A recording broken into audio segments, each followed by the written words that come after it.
Welcome to Faith Angle Europe 2025, our sixth one of these, and we hope to keep it growing and going. You honor us by being here. This first conversation this morning is basically the theological case for pluralism from a Christian and a Muslim perspective today, so it's going to be great. In short, the topic is like, with as many divisions as we have, do our deepest faith communities, faith traditions, contain the seeds for building common ground across our deepest differences?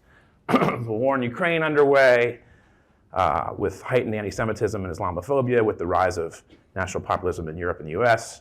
What are the political alternatives? What are the religious alternatives? What are the human alternatives to political violence and authoritarianism? And where's religion fit into that story?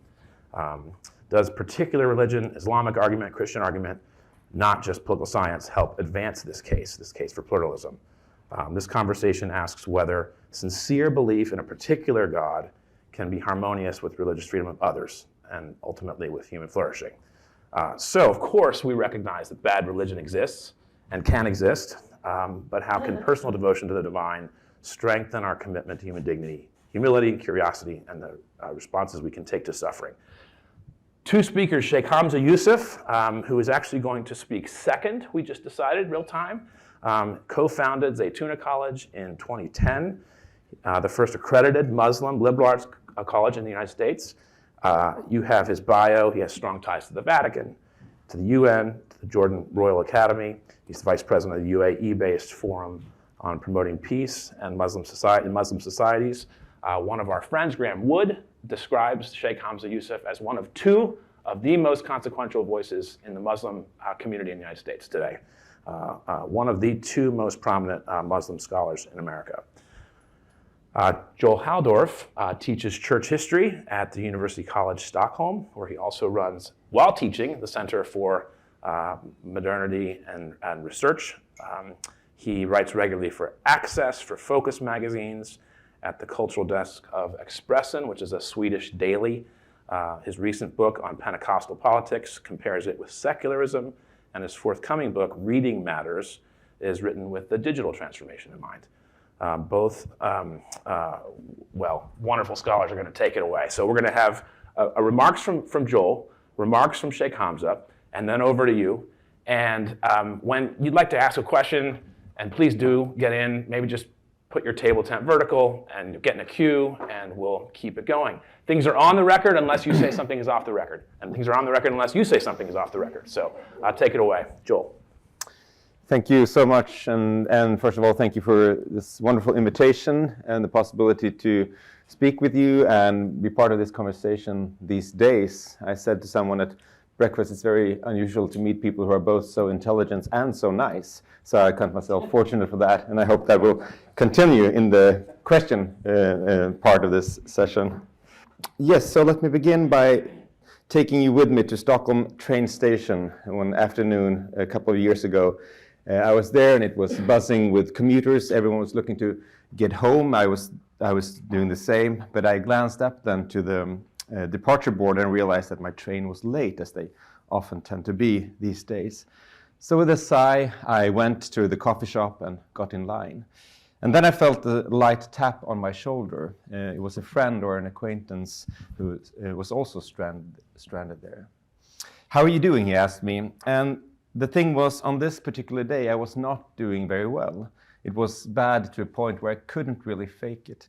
So I paused for a second and then I said, "You're a Muslim. What kind of stories do you have to tell each other for trials and ordeals?"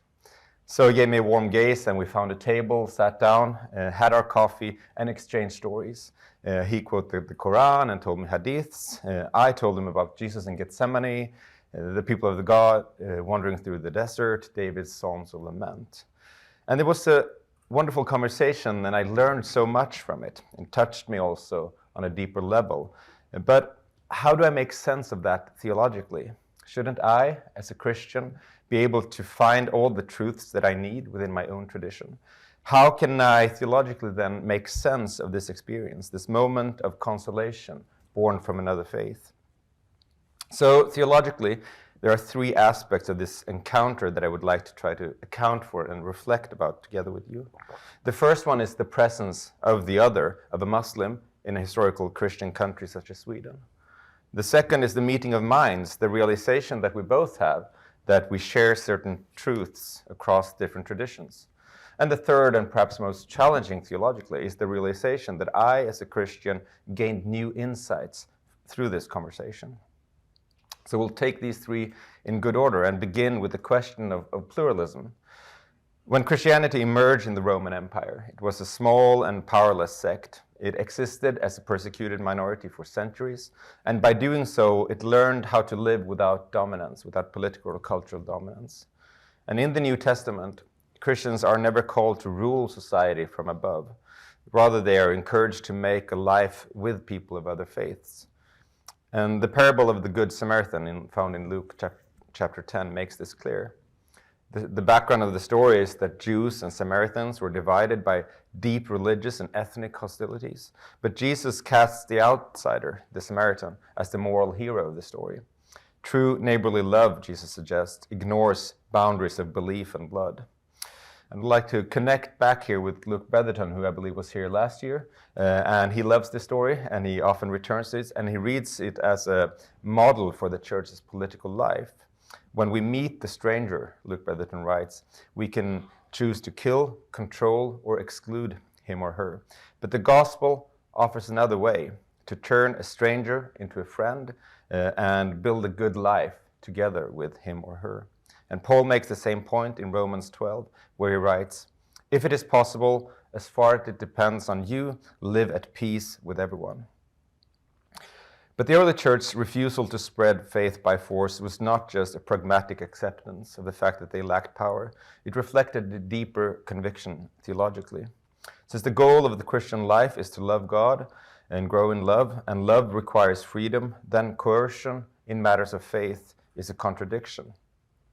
In fact, when you read the early church fathers, you find that they sound almost like 18th century founding fathers of the United States when they reflect on this. The 3rd century theologian Lactantius writes, for nothing is so much a matter of free will as religion, in which if the mind of the worshipper is to be disinclined to freedom, religion is at once taken away and ceases to exist. And Tertullian famously in the 2nd century agrees, writing, it is a fundamental human right, a privilege of nature, that every man should worship according to his own convictions. One man's religion neither harms nor helps another man.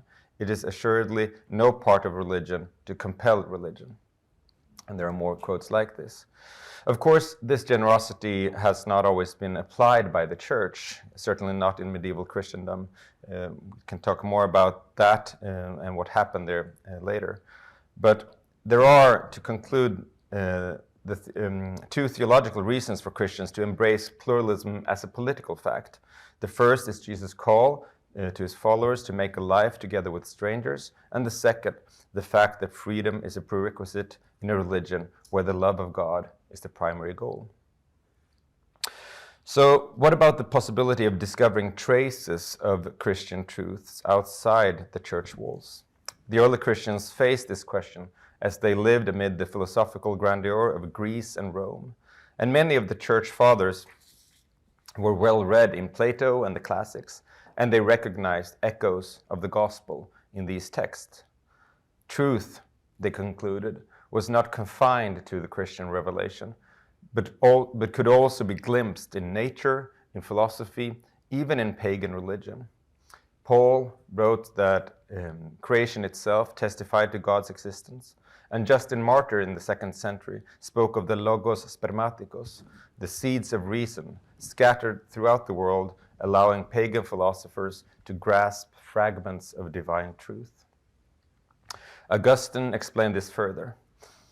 The pagan philosophers who presented these truths did not create them themselves, he said. Rather, they, quote, dug them out of the mines of God's providence, like gold or silver. These treasures came from God, but they could be found in the world by any earnest seeker. And this way of thinking found scriptural grounding in an allegorical reading of the Exodus story that was widespread in the early church. When the Israel left Egypt, they carried with them, as you might recall, treasures from their former masters. And the early Christians saw this as a metaphor and said that believers too, when they leave their Egypt, they should carry with them the treasures of the pagan culture and into the promised land, into the church, and make use of them there. And some early Christians even believed that pagan writers could be touched by the same spirit that had inspired the prophets. And the most striking and most commented upon example of this was the great author Virgil, who lived before Christ. And in his eclogues, he wrote of a divine child that would bring peace and renewal to the world, lines that Christians would read as a prophecy of Christ. Virgil writes like this: "The Virgin reappears and Saturn reigns, from heaven descended a novel progeny. Now to this child, in whom the iron race through the world shall cease and turn to gold. He will accept his life as of the gods, with whom the heroes mingles. Seen by them, the whole world will he rule, now set at peace by his great Father's power." So you can see how this is picked up and read as a prophecy about Christ from a pagan author. And the church has continued to argue in this way, and not only then in modern times in the so-called liberal or progressive churches. Pope Paul VI was hardly a progressive pope. He upheld the ban of contraception in the Catholic Church. But in 1965, he signed the document De Nostra Aetate, the Declaration on the Church relation to non-Christian religions. And there, the Catholic Church acknowledges at length the truths present in Islam, including its devotion to the one God, its reverence for Abraham, Mary, and Jesus, its life of fasting, prayer, and almsgiving. It says, "The Church regards with esteem also the Muslims. They adore the one God, living and subsisting in himself, merciful and all-powerful, the creator of heaven and earth, who has spoken to men.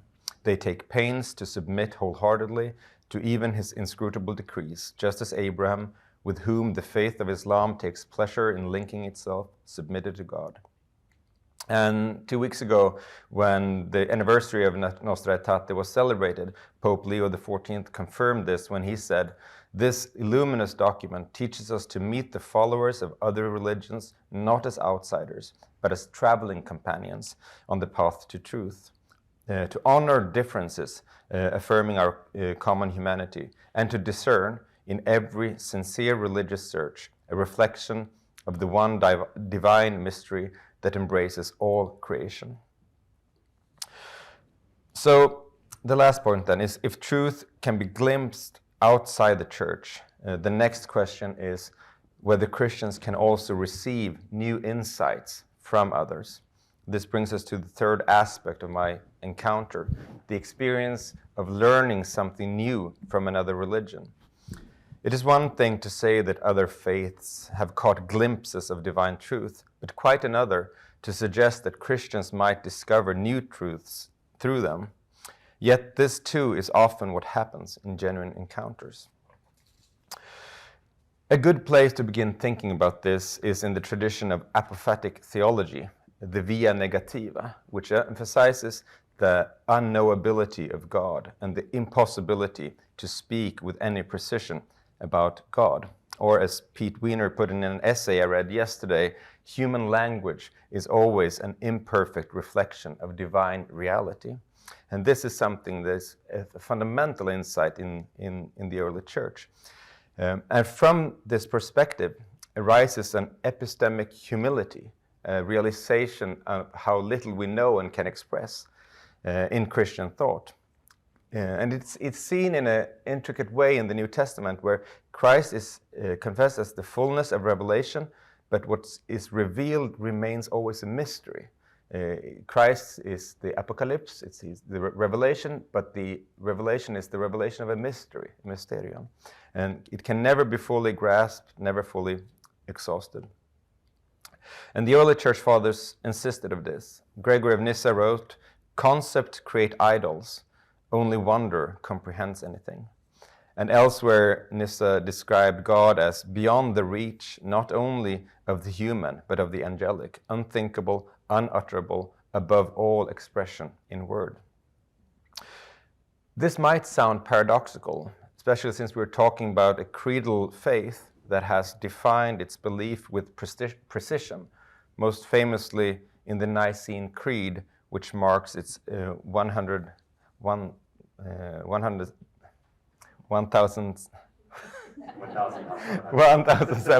thank you. Thank you, Mark. Anniversary this fall. Yet even the creeds, on a closer reading, are built up from paradoxes. God is both three and one. Christ is both fully human and fully divine. These things do not quite make sense, and that reflects that dogma in Christianity serves the function of protecting rather than defining the mystery. The paradoxes are used as a protection that we're not supposed to understand everything, while often the heretics are accused of being rationalists. So if God's mystery can never be exhausted, then no single tradition can contain the whole truth, not even the Christian one. And this opens up the possibility that other faiths might not only reflect fragments of things known in the church, but deepen the church's theological understanding of God. And Rowan Williams, who's also been here, I believe, explored this in a lecture at the World Council of Churches in 2006. I was there then, and for hearing him was for me as a young student and theologian in the making a deeply formative experience. And I've returned to the lecture many times since. I will conclude by doing so together with you. To be a Christian, Williams says, is to stand with Christ, to stand where Christ is. And this provides Christians with a certain perspective. This is how he put it. To be a Christian is not to lay claim to absolute knowledge, but to lay claim to the perspective that will inform our most deeply rooted hurts and fears, and so change the world at the most important level. So think of the world as a vast landscape. And to be a Christian then is to stand somewhere in this field, in this landscape, together with Christ, and to see the world from this vantage point. It is not a view from nowhere, as some philosophers talked about, but a view from a particular somewhere. And this is not to say that all religions are fundamentally the same. Quite the contrary. It affirms real difference, which I believe is important to do.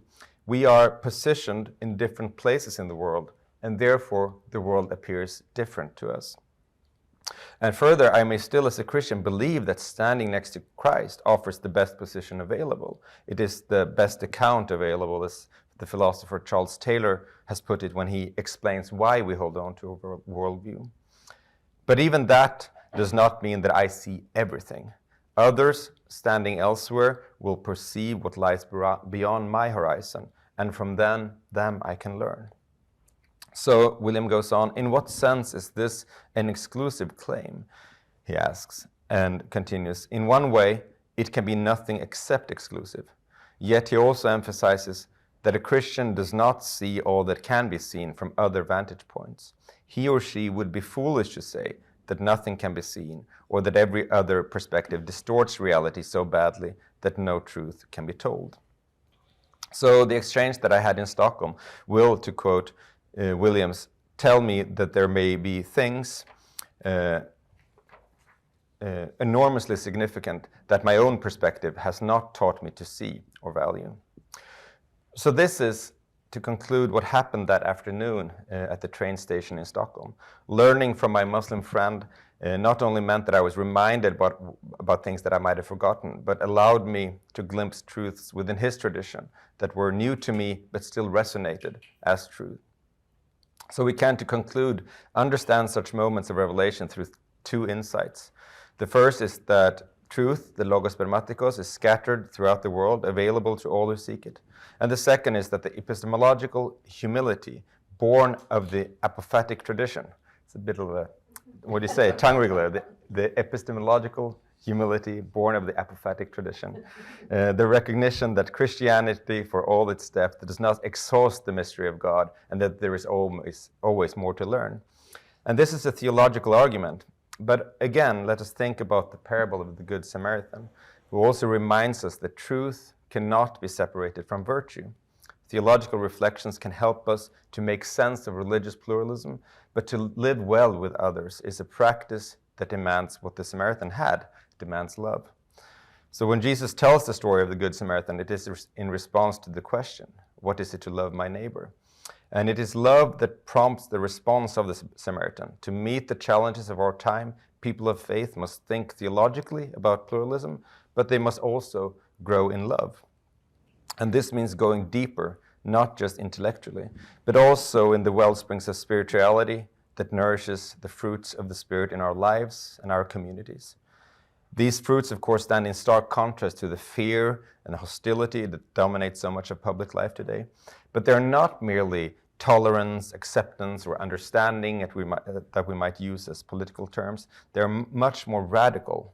According to St. Paul's, the fruit of the Spirit are peace, goodness, faithfulness, gentleness, and of course, above all, love. So this is what is needed, I think. Much of the most vile religious discourse in our time claims to be traditional, conservative, unapologetically true to the sources, and some then respond that we need a moderate or enlightened religion to counter it. But I think on the contrary, what is needed is a deeper and in a sense a more traditional Christianity, one that takes its cue from theologians such as Gregory of Nyssa. The author Jonathan Swift's observation describes, I think, our current dilemma and also hints at the way out of it when he says, we have just enough religion to make us hate, but not enough religion to make us love one another. Thank you for your attention. Thank you. That was exquisite. Good job. That was great. All right. Bismillah ar-Rahman ar-Rahim. First of all, appreciate being invited here. I attended Aspen Institute in the 90s with when Dr. Adler, who was a friend of my father's, was running some of those seminars still. I thought this was going to be more of a kind of Davos type, so I did not prepare remarks, but I will attempt to do my best. Also, I had 24 hours of travel yesterday, so I'm hoping that my brain will kick in at some point during this talk. There's a character in the Islamic tradition that a lot of different cultures claim him. The Afghans claim him, the Turks claim him, the Egyptians claim him, but sometimes he's called Mullah Nasruddin, other times he's called Joha. There's actually a tomb of his in Turkey, so I think Turkey has the best claim to him.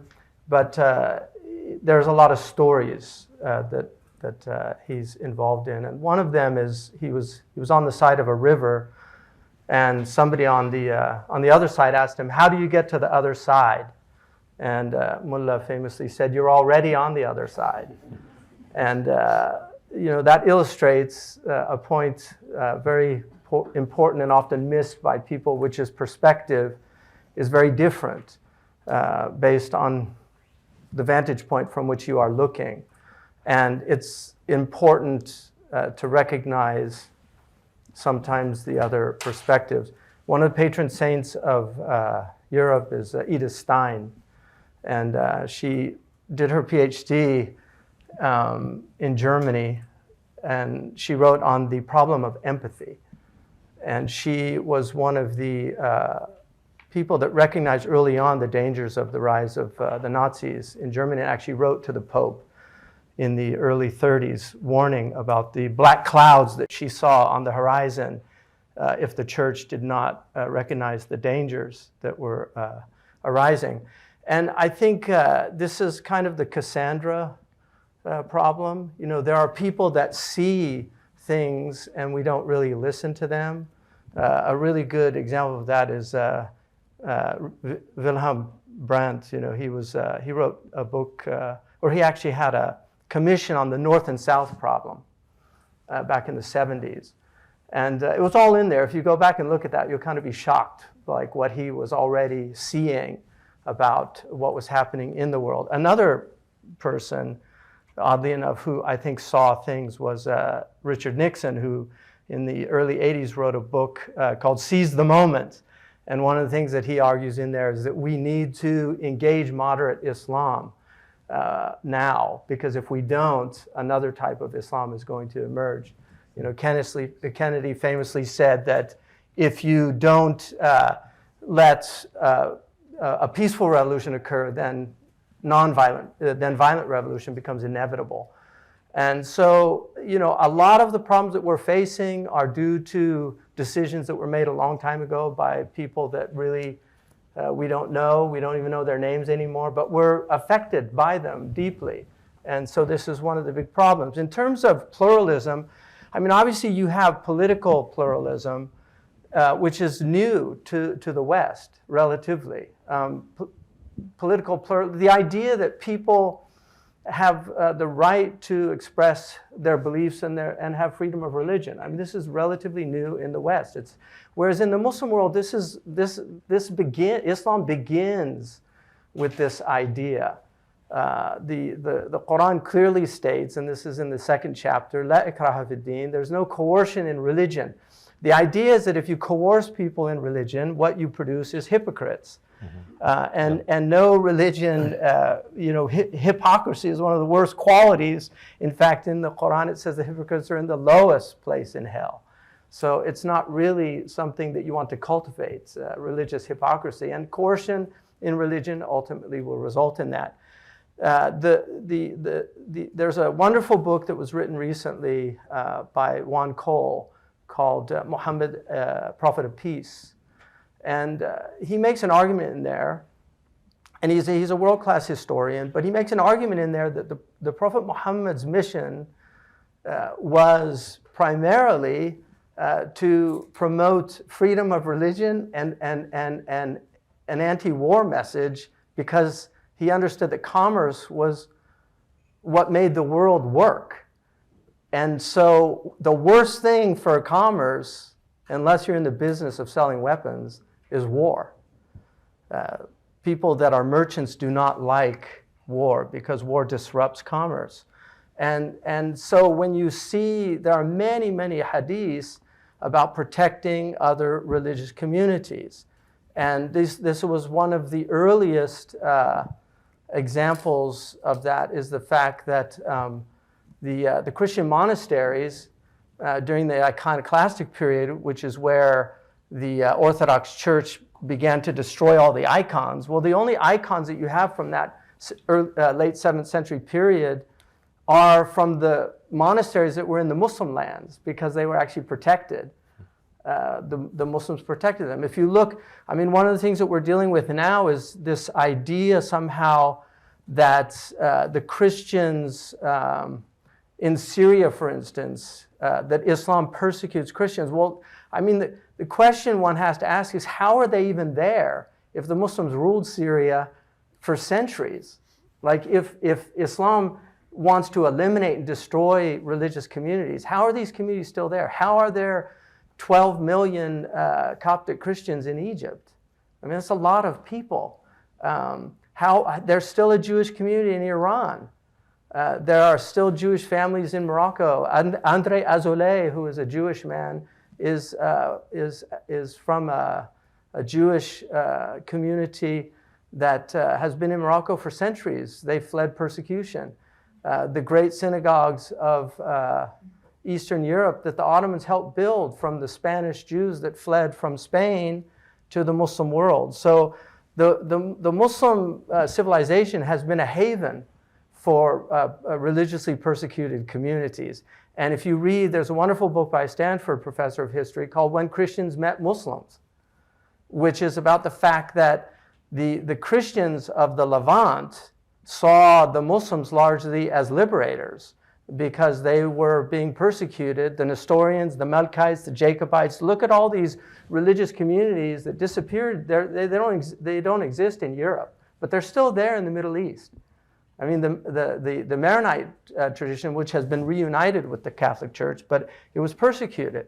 So those communities were actually protected by the Muslims, not in spite of Islam, but because of Islam. It's the Prophet Muhammad's dictates to protect these minorities. So you have, for instance, the Prophet Muhammad said that anyone who harms one of the protected minorities in my community, I'm an advocate against that Muslim with God on the Day of Judgment for that person. And that's a sound tradition that Muslims know. So how did we get into this mess? I mean, that's the question. And I think of all traditions of the great world religions, I think Islam does have the most favorable history of religious tolerance. There's an idea that tolerance is not enough, we want respect.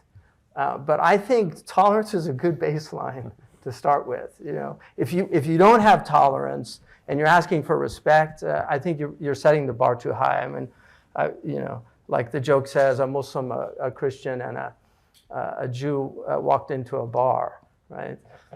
Why? Because they set the bar too low, you know. So I think it's important to, you know, to start with tolerance. And one of the things about tolerance, and if you take it from the, you know, the medical perspective, tolerance for drugs is from being exposed to the drug. So the more you're exposed to it, the greater your tolerance to that drug is. Like alcohol, you can see a drunk knock down a bottle of wine with no problem and hardly be affected by it, whereas another person would get very, very seriously drunk. So toleration is something from exposure, of being exposed to. And Muslims have been exposed to these religions for centuries. The Quran talks about these religions. I mean, I'll just give you a really good example of this. In the early period, some of the most quoted people in some of the great books of Islamic tradition are from the Hindus and the Buddhists. You have, I'm just curious, how many people here have read Khalil and Dimna? Amazing. Khalil and Dimna was probably, okay, good, yeah, somebody. Khalil and Dimna was probably one of the most read books in human history. It was actually translated into Spanish in the 16th century from Arabic. But it's the Machiavelli of the Hindus. It's a great story of political machinations and intrigue. It was translated into Persian and then into Arabic, and it became a foundational text in Islamic civilization. The Muslims really, the Prophet Muhammad, he said that wisdom is the lost property of a believer. So wherever they find it, let them take possession of it. And this is why the Muslims really saw other religious traditions as sources of benefits. And you will find in Rumi, Maulana Rumi, who is recognized in Persia. They call it the second Quran, the Masnawi, 25,000 lines of amazing poetry. But a lot of the stories that are in Rumi are actually from Buddhism. Rumi was he was from Balkh, which was a Buddhist center in Central Asia. So the Buddhists had a huge impact on the Muslims. Many Buddhist stories come into Islam. A lot of Muslims have forgotten these things, and part of my attempt for some time is to remind them, you know, that it's important for us to recognize that civilization is a river with a lot of rivulets coming into it. And Western civilization has benefited immensely from previous civilizations and has often ignored that incredible debt that's owed to previous civilizations. I think we are too provincial in our outlook. I think that for the success of Western civilization, and it's been an extraordinarily successful civilization, but the success of it has really sometimes blinded Western people to the immense debt that we have to other civilizations and ideas. If you look just at toleration, the first edict of toleration in Europe is from Transylvania. And this was living under the Ottoman rules because of the millet system. John Locke, who studied with Edward Pocock in Oxford, Edward Pocock had studied in Halab and was enamored of Islam. He was a devout Christian, but he was enamored of Islam, and particularly the toleration of other religions. And this is where you get John Locke's treatise on toleration. I mean, it's a direct influence, and these aren't made up facts. These are historical realities that I think it would behoove our own culture here to just be more aware of these things. The Muslims are a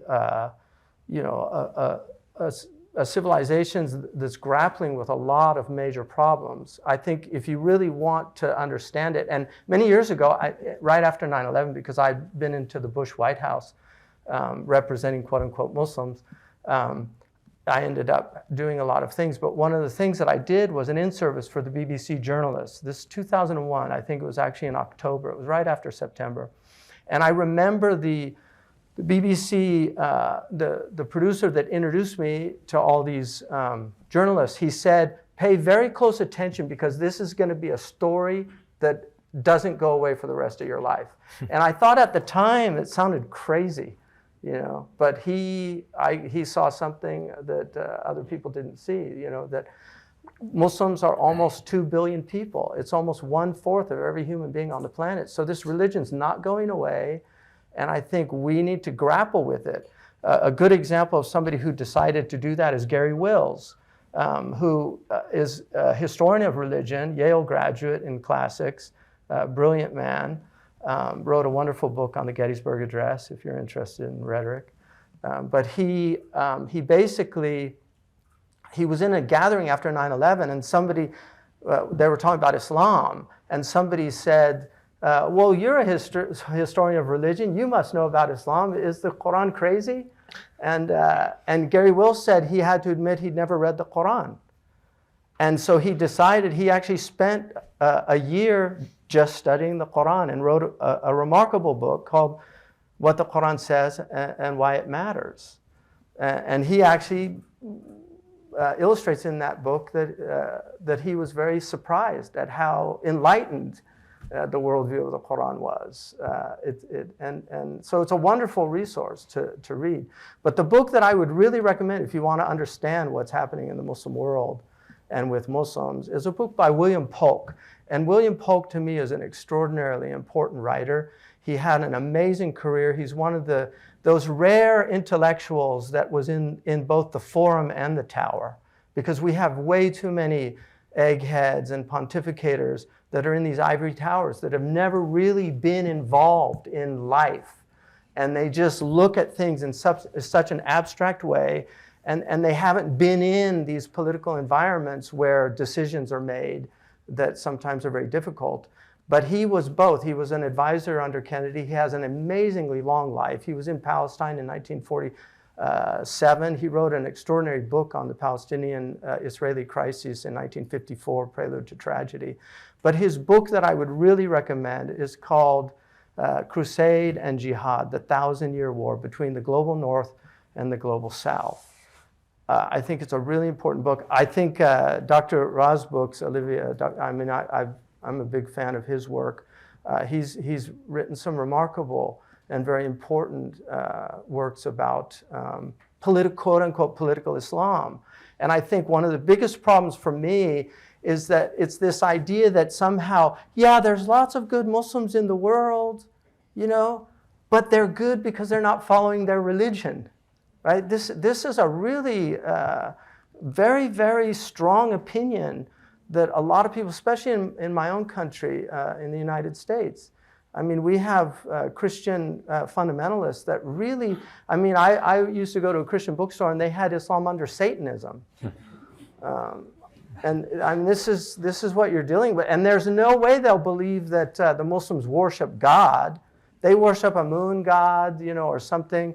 The Jewish community has known Islam for centuries because they were protected under the Muslims. If you look at Al-Fayyumi, one of the great scholastics of Egypt, he actually considered the Prophet Muhammad a true prophet.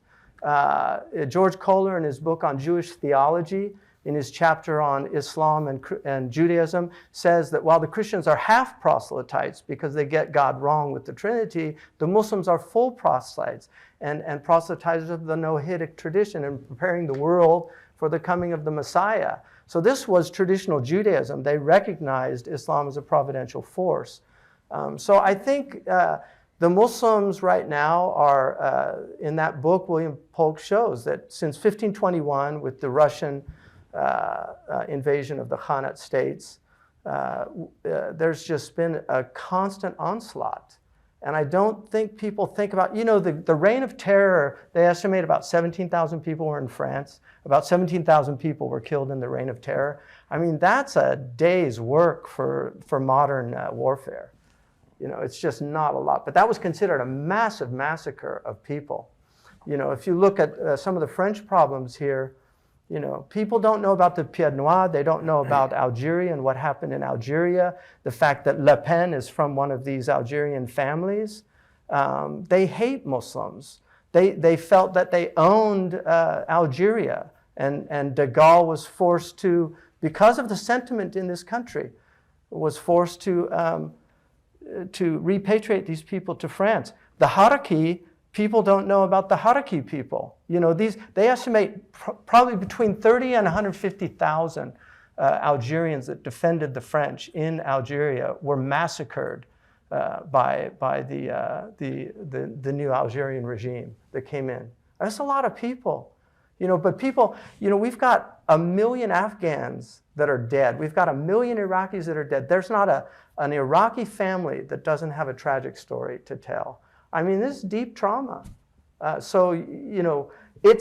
genuinely believe that, that we're lucky that Muslims actually believe in Islam, because it would be much worse if there was not the religion to mitigate a lot of this. And if you read, another really important book to read is The Myth of Religious Violence by William Kavanaugh, because that shows you that much of this so-called religious violence is actually political violence. And this is one of the great arguments that Dr. Olivier makes in his books. ISIS is a modern phenomenon.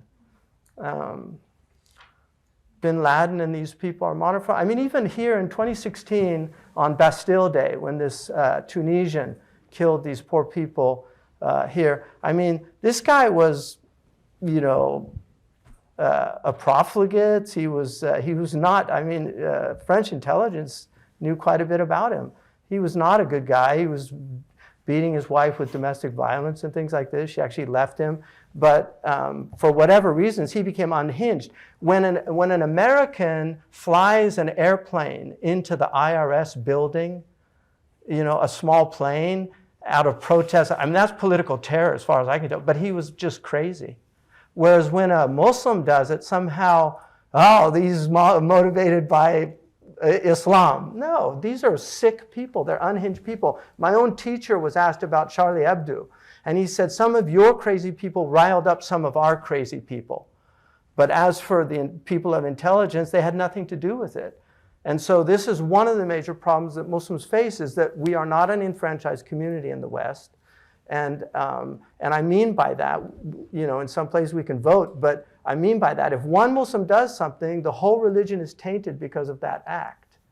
And it's undeniable. I don't think anybody associates the rabbinical Judaism of normative Judaism with some of the crazy settlers and some of their own beliefs about Amalek and Haram. Haram, people should, if you don't know that term, you should look up that term, because all these religions have problems. And there's an argument that secularists would like to make, is that we need to get rid of religion and we're all going to be happy. Well, the 20th century is the most violent century in human history, and most of that violence was secular violence. So I think the world with religion is very problematic, but I would argue that the world without religion is a lot worse. I think the good that the religious communities do is much greater than the harm that they do. And just in conclusion, I totally agree with Dr. Halldorf about more tradition. I would argue that a lot of the problems that we're facing is a lack of religious literacy, not because of literacy. And this is one of the things that Dr. Ra, to use him again, because he's here and he really is an important thinker in this area, is that most of these people are religiously illiterate. The people that fought these quote-unquote terrorists, they're religiously illiterate people. They don't know their tradition. People think Sufism is somehow this sect of Islam. Sufism was the heart of Islam for many, many centuries. All of the great scholars of Syria, of Egypt, of Morocco, were people that were deeply dyed in the spiritual tradition of Islam. So yeah, so that's it. And just Toynbee, who should be read more than he is, I think.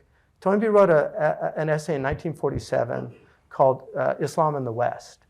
And in that essay, he says that Islam is like the seven sleepers of the cave.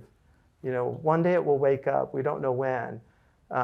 But if it does, he talks about the three places where he thought it would emerge, a kind of radical Islam. Saudi Arabia, Afghanistan, and Yemen, 1947. He said it will probably be left to the Americans to deal with the problem. But again, if we don't listen to the Cassandras of the world, we will end up having the Trojan horse wreak its havoc on us. Thank you. Thank you. That's great. Is this proof positive already that you can do this talk by preparing a thoughtful sermon-like treatise as Professor Halldorf did, or you can do it on zero sleep like Shaykh Hamza did. That was pretty good. All right, Marine Khan from the Times. Assalamu alaikum, Shaykh. Alaikum salam. Thank you for being here. I wanted to get back to the distinction between tolerance and respect, and make the argument for respect. Primarily because as Muslims living under liberal traditions, we realize that the tolerance is actually pretty shallow, and the tolerance for perceived intolerance is actually not really there. And so why should Muslims make the argument for respect? Perhaps because the Sharia does, and in that sense the Sharia has a radical pluralism, which is a radical legal pluralism, and it always strikes me that radical legal pluralism is very much in tension with the liberal political order. For example, in most of our Western countries, you would have heard a panic about Sharia courts, and Muslims living under a parallel legal system, and the very presence of that legal system will undermine the liberal order. Sure. In the Sharia, it's completely the opposite, where the legal pluralism is hardwired into your politics, right. Where the minorities are encouraged to have their own courts, Sure. their own legal systems, and Muslims will encourage Jews and Christians to actually seek recourse in the justice of their own faith traditions. And for me, that is the difference between respect and tolerance. Now I'm wondering what my question is. I guess my question is, how, you explain so many of the problems that the Ummah has, and so many of the problems can be down to the fact that we've also perhaps fallen for the traps and the promises of liberalism and modernity. How do we recuse these notions? How do we rescue these notions of respect from the tradition of the Sharia? Right. And can we, if indeed that example of what legal pluralism looks Yeah. like in Islam, and how legal pluralism is literally the existential threat of what modern nation states don't want, how do we even have that conversation? I mean, first of all, don't get me wrong. I promote respect. I mean, I do believe that the essence is respect. The word in Arabic is a beautiful word, ihtiram, which means respect. It means to internalize the sacred. Yahtarimu is, the word in Arabic, hurma, is the word for woman also. It's kind of the idea of something that one should not violate. So respect is about not violating another. But my point is that at least let's get to a baseline, which is where we don't kill one another. I mean, that's kind of an important. We just had an assassination in the United States that shook up everybody for a man espousing opinions. I mean, that's, we need to be able to tolerate opinions and different opinions. And I think in the Muslim community, one of the things that I've suffered from is just the inability for a lot of Muslims to hear opinions that counter their own views, and Palestine's a really good example of that. But like you said, I think liberalism has failed the Muslims in a lot of ways in the Muslim world. So just to give you one example, I thought an article, how England drove me into the hands of Hitler. It would be a good title for an essay on the Mufti of Egypt, al-Husseini. Husseini was totally committed to the British. In some ways he was a British lackey, but he actually believed that the British were going to be fair and honor their promises to give the Palestinians their own government.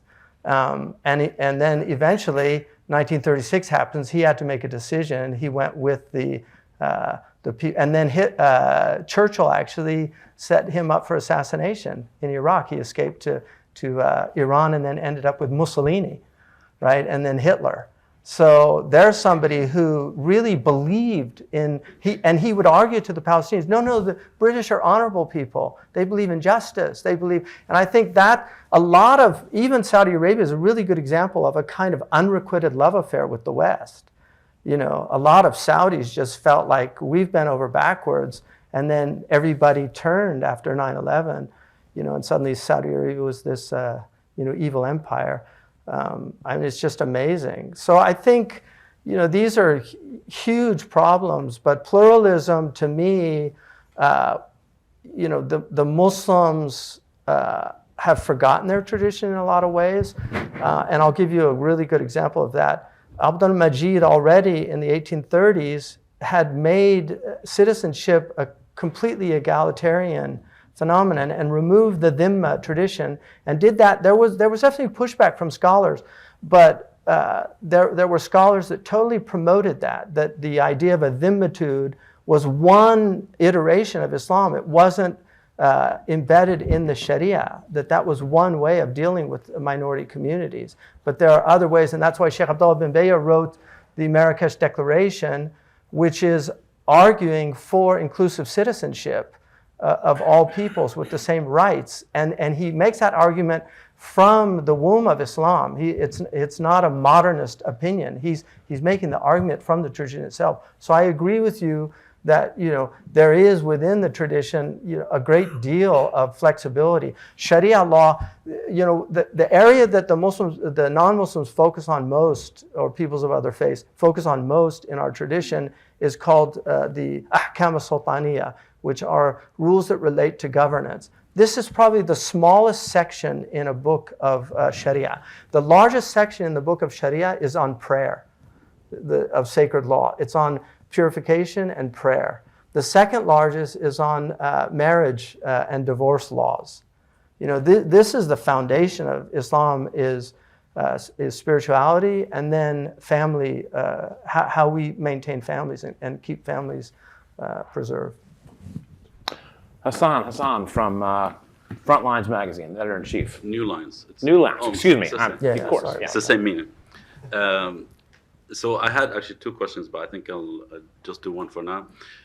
Echoing a message both Professor Joel and Sheikh Hamza said, which is we have enough religion to hate each other, but not enough religion. And that kind of reminded me of the research I've done on ISIS. It's one of the things I paid close attention to. I wrote a book about it and interviewed ISIS active fighters at the time during like 2014, 15, and also studied their books, what they read. And one thing basically substantiate what both said, that extremists usually, if you look at ISIS, Al-Qaeda, even Salafi jihadism in general, which is kind of the bigger, the broader umbrella, not a single one of their authority is traditionally trained. Right. They're all like, you can't find a single person who became a sheikh and then became an extremist or alongside these things. It's usually someone who is an ideologue who maybe studied religion. Like you have Baghdadi who did undergraduate studies in Islamic studies in Baghdad back in the day, but he wasn't known as, like, he wasn't traditionally trained.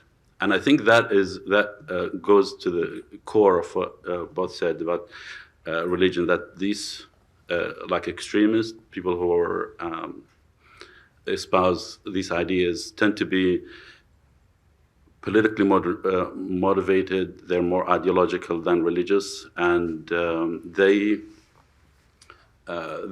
like Sheikh Hamza said, it's a modern phenomenon. And this is one of the striking things I've been talking about. I was talking about how Islamism in general is the kind of like the Muslim Brotherhood type and the ISIS type, the jihadist type. They have this kind of features of fascism, not religious, not religious identity.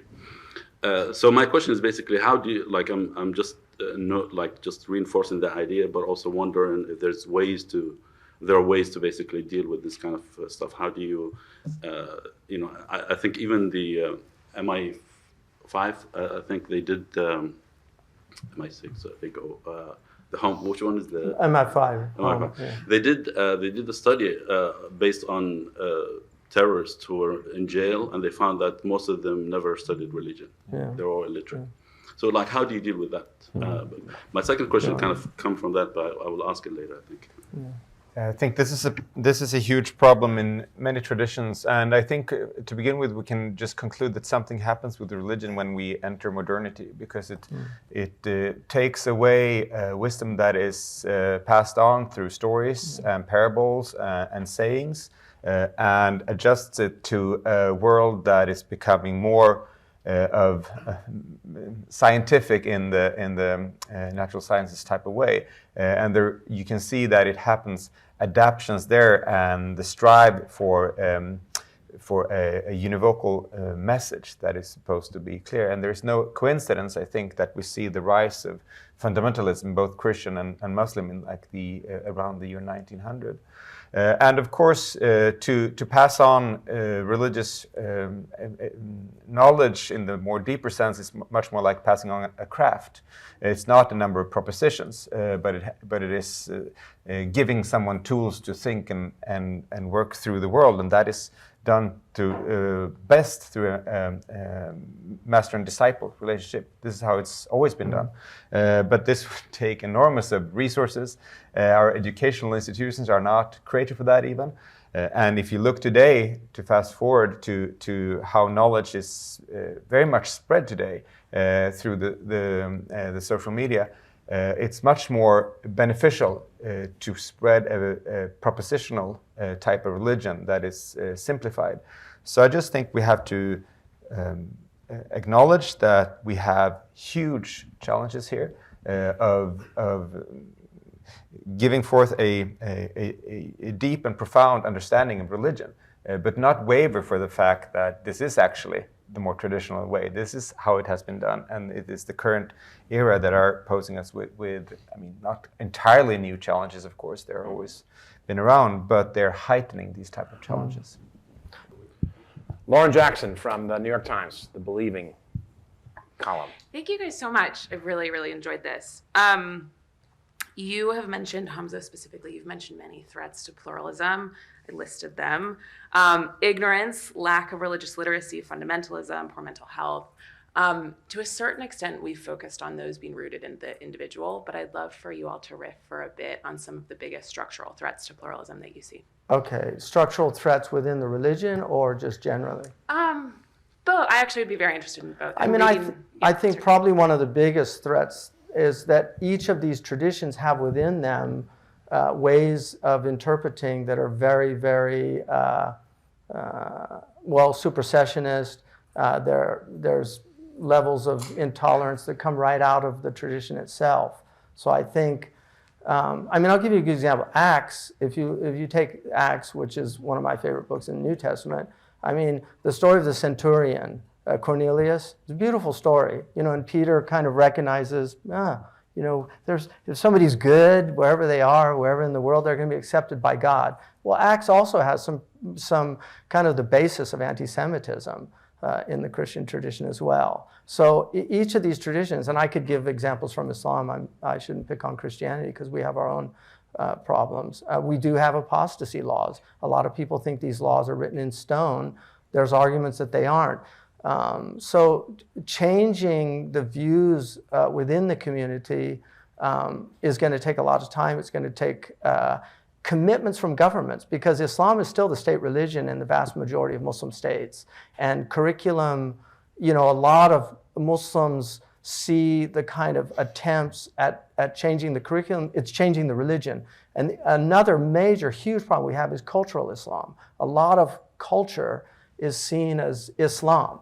So if I come from Syria, I have a certain way of presenting Islam. If you go to Saudi Arabia, I have a very close friend from Saudi Arabia. I've never seen his wife, ever. Whereas if I go to Morocco or if I go to the Hijaz, the women sit and, with the men and have dinner and everything. These are cultural phenomena. They're not the religion. Whereas that person in eastern province of Arabia thinks, no, this is the religion, that my wife cannot sit with men that aren't direct relatives or married. Whereas in one of the earliest books, the Muwatta, Imam Malik was asked, can his wife eat with his guests? And he said, as long as they have good decorum. So again, it's a cultural phenomenon. Black is a modern, this black kind of gown. Traditionally, there was a man in Medina who had a bunch of black cloth and wanted to sell it, so he convinced a poet to write this thing of how black made a woman more attractive. And then suddenly the black cloth went off the... So if you go to Nigeria, the women wear very colorful dresses. That's part of their cultural expression of Islam. So those are the type things that really become problematic within the community, is conflating culture with religion itself. So I think that's one of a big problem. If I can just address the same, I've been thinking a lot about this lately, how we should understand the development of certain Christian authoritarianism as a political option, and we see it in the world, how sort of the Christian right in the United States are wanting to dominate society in a certain way. We don't quite know what they're going to make of it. We also have many historical examples that I hinted at. And we're tempting to say that this has nothing to do with religion. This is just co-opting Christianity, and there's no true theological motifs in it. But if we look back at how the medieval theologians argued for the lack of religious freedom in Christendom, Thomas Aquinas, for instance, wrote that since we put those who make fake coins, there is a word for that, counterfeits, in jail or even to death, how much more reasonable is it not that we put those who present fake versions of the gospel to the same fate? And what is the theological logic behind this kind of reasoning? I would argue that it goes back to the Christian idea of protecting the vulnerable.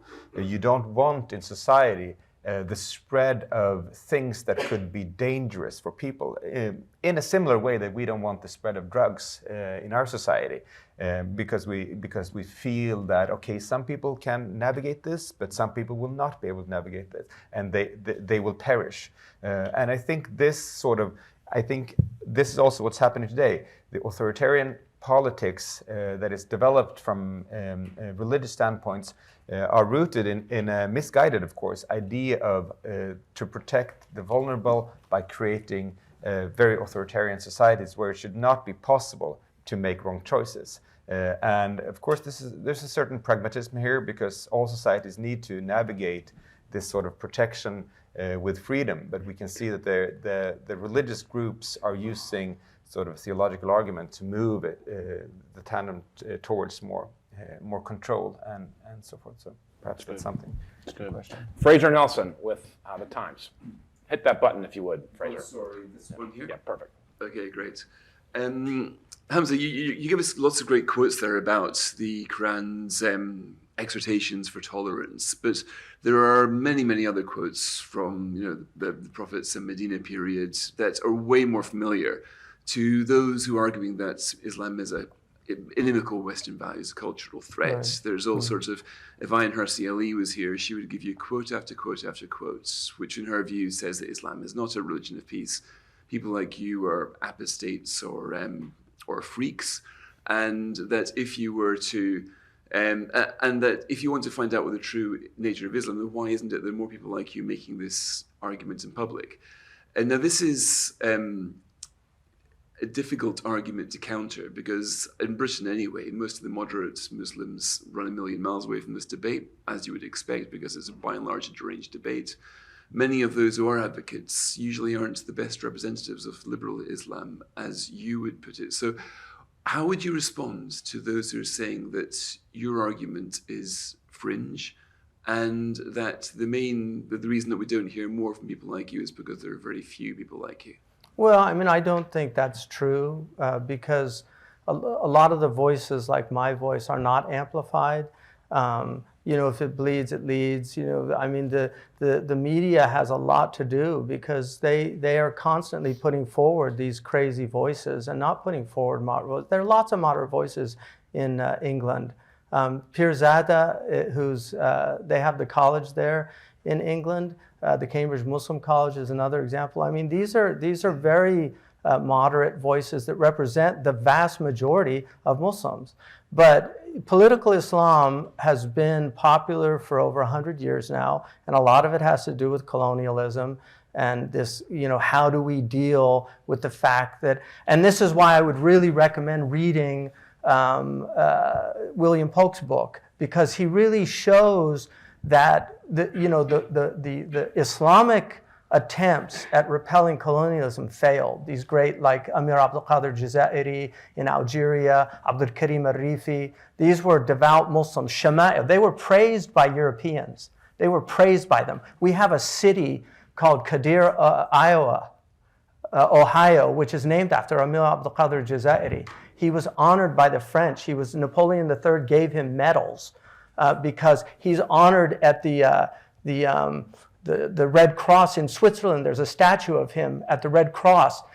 He was a traditionally trained scholar. He's well known in the Islamic tradition. He has many, many books. He has a book on jihad. So why were they honoring these people? I mean, Tolstoy wrote Haji Murad based on the nobility of Shama'il, who was opposing that's Islam. So if you want to take modern Islam, it's like taking, the Ku Klux Klan and saying this represents Christianity. And you can make an argument for that if you look at the Christian persecution of other peoples and traditions. So it's very easy, I think, for Western people to kind of, point fingers at the backwardness of the Muslim community. But the West has always kind of, since the rise of the West, it's this idea when we were devout Christians, we were proselytizing Christianity throughout the Muslim world, where homosexuals were far more tolerated in the Muslim world than they were ever in the West, right?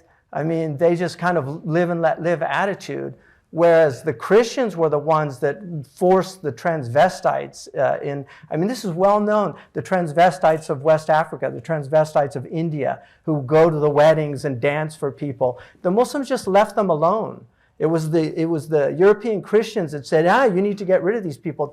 Then when they become kind of liberal and suddenly it's like Muslims are backward because they've got these religious beliefs. So, I just feel like Ayaan Hirsi and her ilk, these are disgruntled people that had very bad experiences, and I don't deny those experiences. Like, I'm not going to deny her human experience, but to take one person's subjective experience and try to extrapolate that on 1.7 billion people, I'm sorry, it doesn't work. I spent 42 years studying this faith. I have a degree in a comparative religion. I've looked at other religions. There's historically no religion that has been more tolerant in human history than the Islamic religion, other than religions that have had no power. So that's just simply a fact. Now, do the Muslims need to kind of come to terms with a lot of the problems that we have? Absolutely. But these problems, again, getting back to, they are problems of religious literacy, of people just not knowing. Islamists have been indoctrinating Muslims for a very long time, and they were enamored of the fascists. Sayyid Qutb and these people, they thought the fascists, really knew how to get things done. So I'm not going to deny those voices aren't there, but they are amplified by your ilk. That's simply a fact. Yeah. Look, my ilk spent quite some time trying to find and amplify moderate Muslim voices. It's hard. That's not true. Well, That is true. It's not true. No, but why? Look, for example, I'm a Muslim. I'm in Stockholm. Sorry. I work for a news organization which promotes this rubbish on a daily basis. I live inside that building. Nobody would ever come to me editorially and say, Mahreen, should we put out some trope about Zahran Mamdani being a member of the Muslim Brotherhood? I have been accused of being a member of the Muslim Brotherhood. I live with the daily tag of being a political Islamist, just by virtue of the fact that I'm in public life. Zahran Mamdani is a complete secularist in his outlook of the world, and yet he's presented as some evil character that's plotting to, bring ISIS into New York and kill all the Jews. But also, why does a scholar? This is this kind of trope that Muslims have to be represented by their scholars? Why don't you just talk to Muslims? You live in London. You can talk to the Muslim Council of Britain, who aren't always the best. So I think this idea that there has to be an institutional representation which gives you the view of what Islam in Britain is from the MCB or whatever. Look around you, your lived reality in a city like London, and tell me that Muslims are the problem. That is the easiest way to think Well, about it. Whether also, Islam is Fraser, really- can I say just one thing? You know, you have in anthropology, you have two ways of looking. You have a normative approach, and then you have a descriptive approach. If you take a descriptive approach, I think Ayaan Hirsi will make a lot of sense for a lot of what we see going on from the extremists. But if you take a normative approach, I think it's a totally flawed argument. And I could make very strong cases for that. I could write a book showing you that Islam is the most evil religion in the world, but I could do the same thing with Christianity, Judaism, and any other religion. Read the Claws of the Buddha. You know, the Buddhists, we have Buddhist manuscripts that talk about the devils in saffron robes. You know, the Buddhists were not this peaceful religion. You know, I mean, you have a whole history of the violence of Buddhists. So every religion has its, you know, the Bhagavad Gita is one of the foundational texts of Hinduism. It's a book about war. I mean, there's a lot of noble ideas in there, but essentially, this is religion. You're going to have to deal with it. It's a double-edged sword. But my argument, in a religion, you would go to typically the hierarchy, right? Well, that's one of the problems of Islam. That in the Christian churches, you'll have, I don't know, you get excommunication of people who are crazy. You'll have bishops, you'll have archbishops, you'll have spokesmen. It's difficult to get a Muslim reaction, as it were, because of the structure of Islam and because of the hierarchical issues. I mean, that's... I'm really not, I agree with you. Like, why can't you go to an average Muslim? Because that's not what journalists do. You go to a spokesman, and it's difficult to find. The journalists have a big problem that they're also completely religiously illiterate, because the way that you're asking the story goes from general Well, let's do. Yeah, I mean, Maureen, let's do one more comment from Shaykh Hamza on this topic, and then flip to Lauren, and we'll keep it going. We got plenty of time. This is a great place. Hit that button again, would you, Fraser? Not to Lauren, to Catherine Benhold. So, Shaykh Hamza, you want to touch on this one last time, or go to You Catherine? know, I mean, look, those voices are out there. I'm not going to deny them. There's a lot of Muslim apostates that tell you how horrible and evil religion is, how Islam is terrible. I mean, Ayaan Hirsi first became an atheist. Now she's a Christian. So I hope she finds her way. You know, I hope she comes to peace with herself. But I mean, I just feel like, you know, if you want to amplify those voices, they're out there. But they do not represent normative Islam. They represent an element of descriptive Islam, undeniably. But it's not normative Islam, I'm sorry. There are pre-modern problems with the Islamic tradition, undeniably. Nobody in the history of Islam has ever argued that fiqh, which is the kind of jurisprudence, is God's opinion. Islam has always been interpreted through the lens of human beings. And the Muslims have always understood that. And that's why every fatwa ends, and God and his messenger know best. It's like, this is my best attempt at trying to understand this. And we have a similar with the Jewish tradition. We're much more aligned with them in terms of, you know, if you get 3 Jews, you have 4 opinions. If you get 3 imams, you have 4 opinions. There's a lot of truth to that, because some imams have 2 opinions on one issue. Good. Catherine Benhold from the New York Times. Thank you both so much. It's been really fascinating. Lots of food for thought. I was struck, Hamza, by your story about October 2001 and this prescient BBC reporter or presenter who sort of saw that this would be with us for a long time. I'm wondering, and you know, indeed, as a German, I remember it as being, I don't remember it being that prescient, but years later, looking back and seeing that that was the moment when, in my country, foreigners became Muslims. You know, I mean, there was tolerance, there certainly wasn't respect towards Muslim, quote unquote, immigrants before, or descendants of immigrants, but they were known as foreigners. It wasn't a religious thing, and then it became one. I'm curious to what extent the war in Gaza is a similarly seminal moment in terms of this debate. So if you imagine what that person said to you at the time, what he or she would say today, looking at the war in Gaza, the way it has, in a way, reordered opinions in the world, the vast sort of groundswell of sympathy and support with the Palestinians everywhere except perhaps in your country and mine, as a sort of, if you take the sort of majority opinion, but even in the United States, the vast shift in opinion there, demographically. I'm just curious, do you think that this will impact how we look at Muslims or people from Muslim countries? I mean, I think Gaza is a, you know, watershed moment for many reasons. William Polk ends his book, which is 600 pages, so it's quite a tome to get through, but he ends his book saying Palestine is the issue. And it's, in some ways, Palestine really personifies Willy Brandt's argument about the global North and the global South, because it's where the two meet. You have incredible success with the Jewish state, the Israeli state, and then you have this right next to it, these completely impoverished communities that are just living in just unbelievably inhumane conditions. And so it's like these two worlds. And so we have all these, these poor refugees that are getting on these boats, risking their lives to get to Europe, to get out of these horrible places. And we kind of look at it but a lot of this stuff has to do with,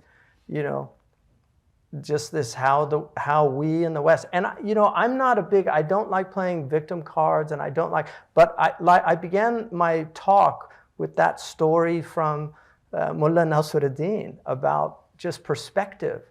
And it's really important to try to get into the shoes of other people, which means also getting into the Jewish shoes, for Muslims, and trying to understand from there. I mean, when I've been studying the Palestinian issue for the last 2 years, I probably read about 20 books at least. I've got 113 in my library on the issue. I read Menachem Begin's book Revolt, which was his autobiography with Irgun and what he did. I was amazed at his experience in he was arrested, he was imprisoned because the Soviet Union outlawed Zionism, and he was in prison. So it's a very interesting story, but I'm no fan of Menachem Begin. It didn't change my opinion about him. But I think it's important to understand other perspectives. And I think the Palestinian issue, which has been going on for over 100 years, Khalid Rashidi's book, 100 Years War, it's been going on for a long time. It's not, and this idea somehow October 7th was just something, it all started then. No, it's a little different from that, And I'm no fan of the Muslim Brotherhood. I'm no fan of, I've made arguments on French television, in fact. I made an argument, why I believe in nonviolence, which is there are many scholars in Islam who've made these arguments. The great Ahmed Bamba in Senegal had a peace movement. Abdul Ghaffur Khan, who's called the Gandhi of the frontier, he worked with Gandhi. Abu Kalam Azad worked with Gandhi. He was actually the first minister of education. His birthday is celebrated as the Day of Education in India today. He argued for nonviolence. Abu Kalam Azad was actually a scholar of Islam. He was born in Mecca, and initially he was for violent revolt against the British. It was Gandhi that convinced him that nonviolence was not the way. That violence was not the way to deal with these problems, because as John Lennon said, the West is very good at dealing with violence. We have mastered the art of killing. No civilization, all civilizations have been violent in human history, but no civilization has been better at it than Western civilization. And that's one of the things that Samuel Huntington argues, that we forget that the West's supremacy has been because we're more effective at killing large numbers of people and don't seem to have a hard time doing it. The United States, we bombed, Hiroshima, you can make an argument, okay, Hiroshima, wow, that was a mistake. But Nagasaki comes right after it. It's pretty amazing. So I don't know. I think this whole global situation is so unstable right now, and I think people are just, it's like on the Titanic, and people are just, they think, somehow these are normal times. It's hyper normalization, as one of the Russian put it. People are really in difficult conditions. Can I? But just to refocus it a little bit on my question, what I'm really curious about, and it may be impossible to say, is whether we've been looking at Muslims, to totally simplify, as kind of potential terrorists since September 11th in the West. This has sort of been what we've seen, and I wonder to what extent the war in Gaza and how it's affected our opinions is going to maybe shift that, only because people look at Hamas as terrorists, but then I think there's a growing understanding that there is an element of national liberation somewhere there. And there's sympathy with the Palestinians. We're also looking, and we had a conversation last night with Hassan about the Taliban. Now, you know, people look at the Taliban, it's much more national. It's not so much the caliphate anymore. It's like these groups look at their own national, you know, territories. So I wonder to what extent this Palestinian issue will affect or realign in our I mean, I minds. think, you know, the first Intifada, which was nonviolent, it didn't last for very long, became violent. There was a lot of sympathy. I remember the New York Times actually had some really good articles at that time. But the videos of beheadings that were shortly thereafter kind of switched. I mean, there's a real fickleness to public opinion. All it's going to take is a really horrific event, and I hope it doesn't happen, but one horrific event could really shift things back again. So I'm not totally, I don't put my faith in public opinion a whole lot, you know, because my own lifetime, I'm old enough to have a kind of vantage point of just seeing how things shift. I'm very troubled by the kind of collectivization, the anti-Semitic attitudes. And I think it's very easy for Muslims to jump on that bandwagon because of the Palestinian problem. Some of the strongest voices in the United States, people like Dave Smith and Katie Harper, and I mean, these are Jewish people that are very sympathetic with the Palestinian situation, largely because of just the gross injustice of just bombing a civilian population. I mean, it's you know, and not allowing journalists in there to actually see what's happening, putting your war crimes on YouTube, you know, I mean, it's been pretty horrific. So that's had a huge impact. And I think the Jewish community needs to be more honest in just, it's a bad way of saying that, some of the Jewish community that just will not allow for any criticism of the state of Israel. There has to be some give and take here. I mean, we have to be more honest in these conversations and not be so threatened. You know, we have to speak freely. I mean, you know, I think there's a lot of people, what Fraser said about Ayan Hirst, there's a lot of people that just, that resonates with them, you know, and those are things that we have to deal with as Muslims. Like that I can't deny that voice entirely and just blow it off. No, there's evidence for some of the things that she says. But I also don't feel that it's normative Islam, or I wouldn't be in this religion, personally. That's great. First question is from Pete Wayner of the Trinity Forum, who writes for The Atlantic and the New York Times. Thank you, Joel, and everybody. Josh, Joel, I wanted to direct a question to you. And it's really within American Christianity. I know you're not American, but you're an observer of it. And there is, within American Christianity, and I'd say particularly among younger generation, a rise of anti-pluralism and a desire for political dominance that is happening. So a twofold question. The first of which you touched on earlier, but I wonder if you can dilate a little bit on it, and then a second more practical one. So what do you think explains the rise of the anti-pluralism and the longing and desire for political power? Do you view it as theological in nature, or non-theological in nature, but having theology tacked on as a justification for that?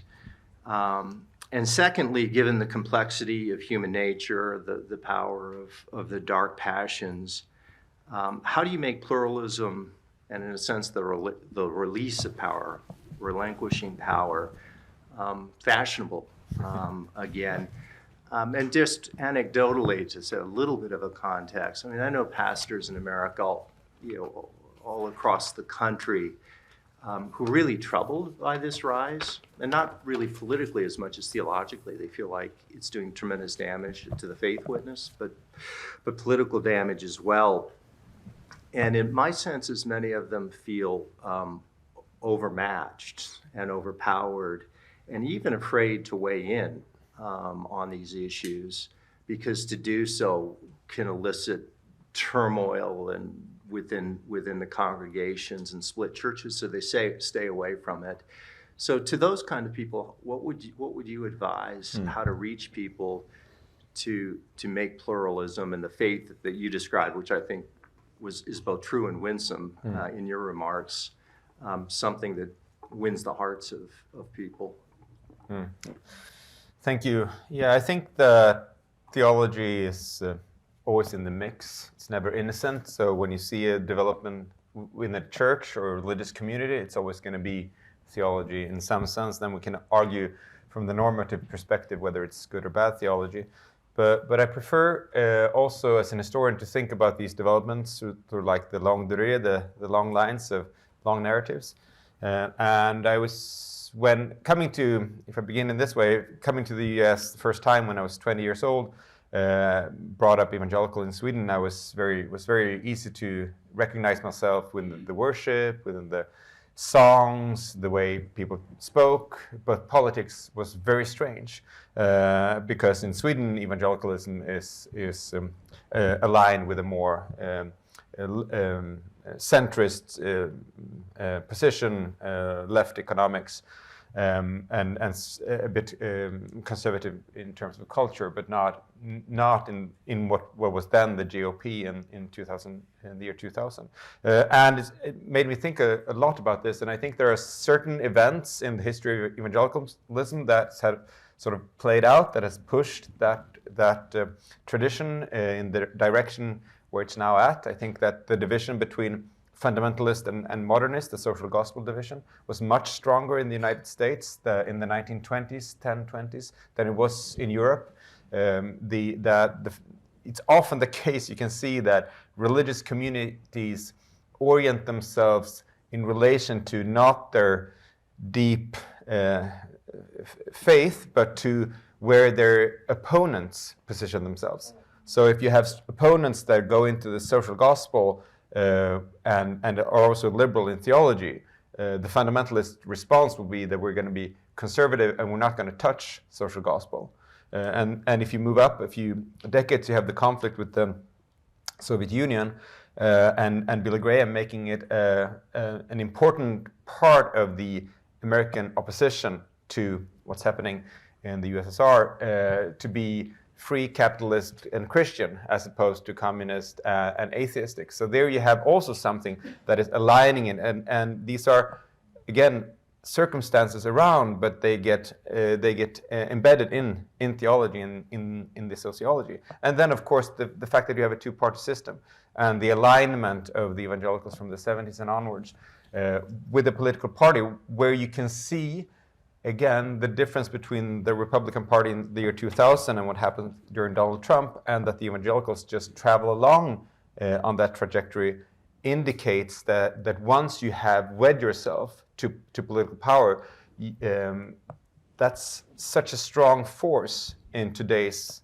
public work that the pastors are going to have little chance to affect the development within their communities. In Europe, of course, you have 6 or 7 options for what to vote for in Sweden and many types of elections. So it doesn't become as strong connection with that. But I think that all of this also connects with, in the US, evangelicalism has an understanding of itself of being the soul of the nation in a way that evangelicalism in Sweden, we were always in minority position. It was a Lutheran country, and we were dependent on the generosity of the state. So never would we claim that the state should be promote religious intolerance, because that would be a problem for us. So there's the historical narratives that are producing these different type of political politizations within the churches are different, and I think you can make similar cases for developments within Islam. We have to see the kind of interplay that is going on here. And then, of course, your tough question, how to kind of solve this and address this. I mean, an acknowledgement that there is a sense in the United States a deep, deep resentment, a sense of humiliation that has been going on from among the evangelicals, rightly or not. But this is something that has been played on a lot from the leadership, that Hollywood despises us, New York Times despises us, the media despises us, and so there's like a revenge that is coming here. That's very horrible to watch, and that's also why I said that I think, you know, that we talked about tolerance or love, respect, and these catchwords. I think that we're in a place now where we need to go really deeper into the wells of tradition and find ways to mature, but also see that there's going to be, if you have a 150-year narrative that has taken us to this point, it's going to take some time to get out of it. It's going to be like slow realignment and finding new ways in a complicated landscape. And we have to like find the patience of thinking about these, not in terms of years, but in decades even. So, yeah. Can I chime in on that? Yeah, so I think one of the things, just as being partly an observer, but also a participant in working with some of the evangelicals, and I find it's a very split community. You're seeing it within the Baptist community is really split on a lot of issues. But my own experience, you know, because I'm right now an advisor for the Religious Freedom Commission, and to be honest with you, I think it's pretty obvious to me that these people genuinely believe that America is a Christian country, that it's not a secular country. And so they're seeing this kind of a reassertion, like we're going to get this country back. And it's, for me, it's a little troubling. Like they see Trump as Cyrus. You know, he did not know God, but he was used by God. And so they're willing to kind of make, you know, devil's bargains in politics with, they don't care how odious a person is or how profligate he is. If we can use him for the greater good, then it all makes sense. And then there's a very interesting, to me, evangelical Catholic alliance that's happening in the States. Partly because the Catholics have a very profound intellectual tradition, and dealing with atheism has forced a lot of evangelicals to recognize we need the arguments of the Catholics because they're better at dealing with these issues than we are.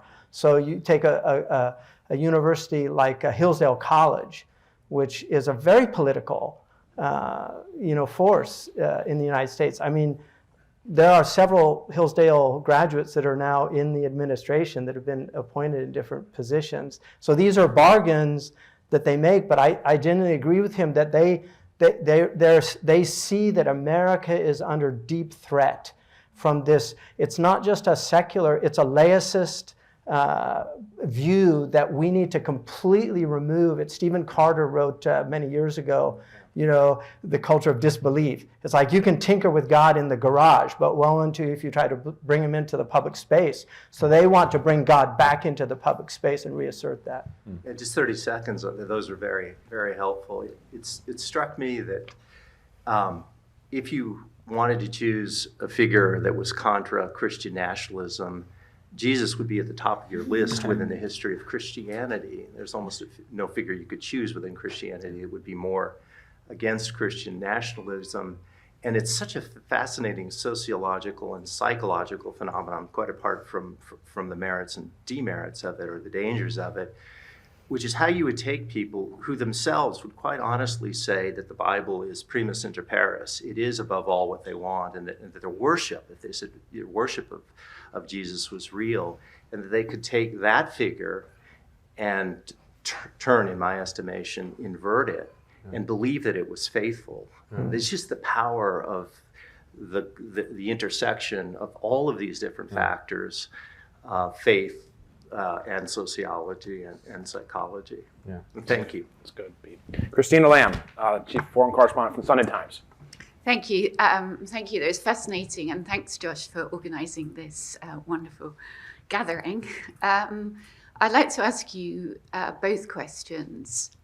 Joel, first of all, in the UK, we're seeing a lot of young people going to church now and a sort of a rise in Christianity. And I wondered if that's something general and why that would be. I also just came back from the Amazon and I was amazed at the number of missionaries that there are now. It's like a whole new wave of missionaries coming, and they're not missionaries like in Jeremy Irons in the Mission, sort of one man with the Bible. These are really sort of modern day high-tech missionaries with helicopters and drones and backed by lots of money, particularly from the United States. So I'm kind of intrigued to, if you have any thoughts about why that seems to be happening a lot now. Hamza, well, first of all, I just wanted to make a comment following what Fraser said.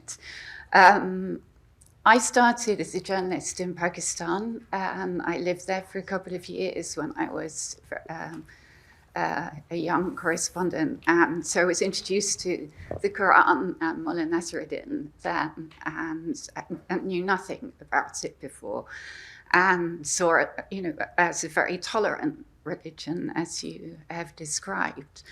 Then I came back to the UK and 9/11 happened.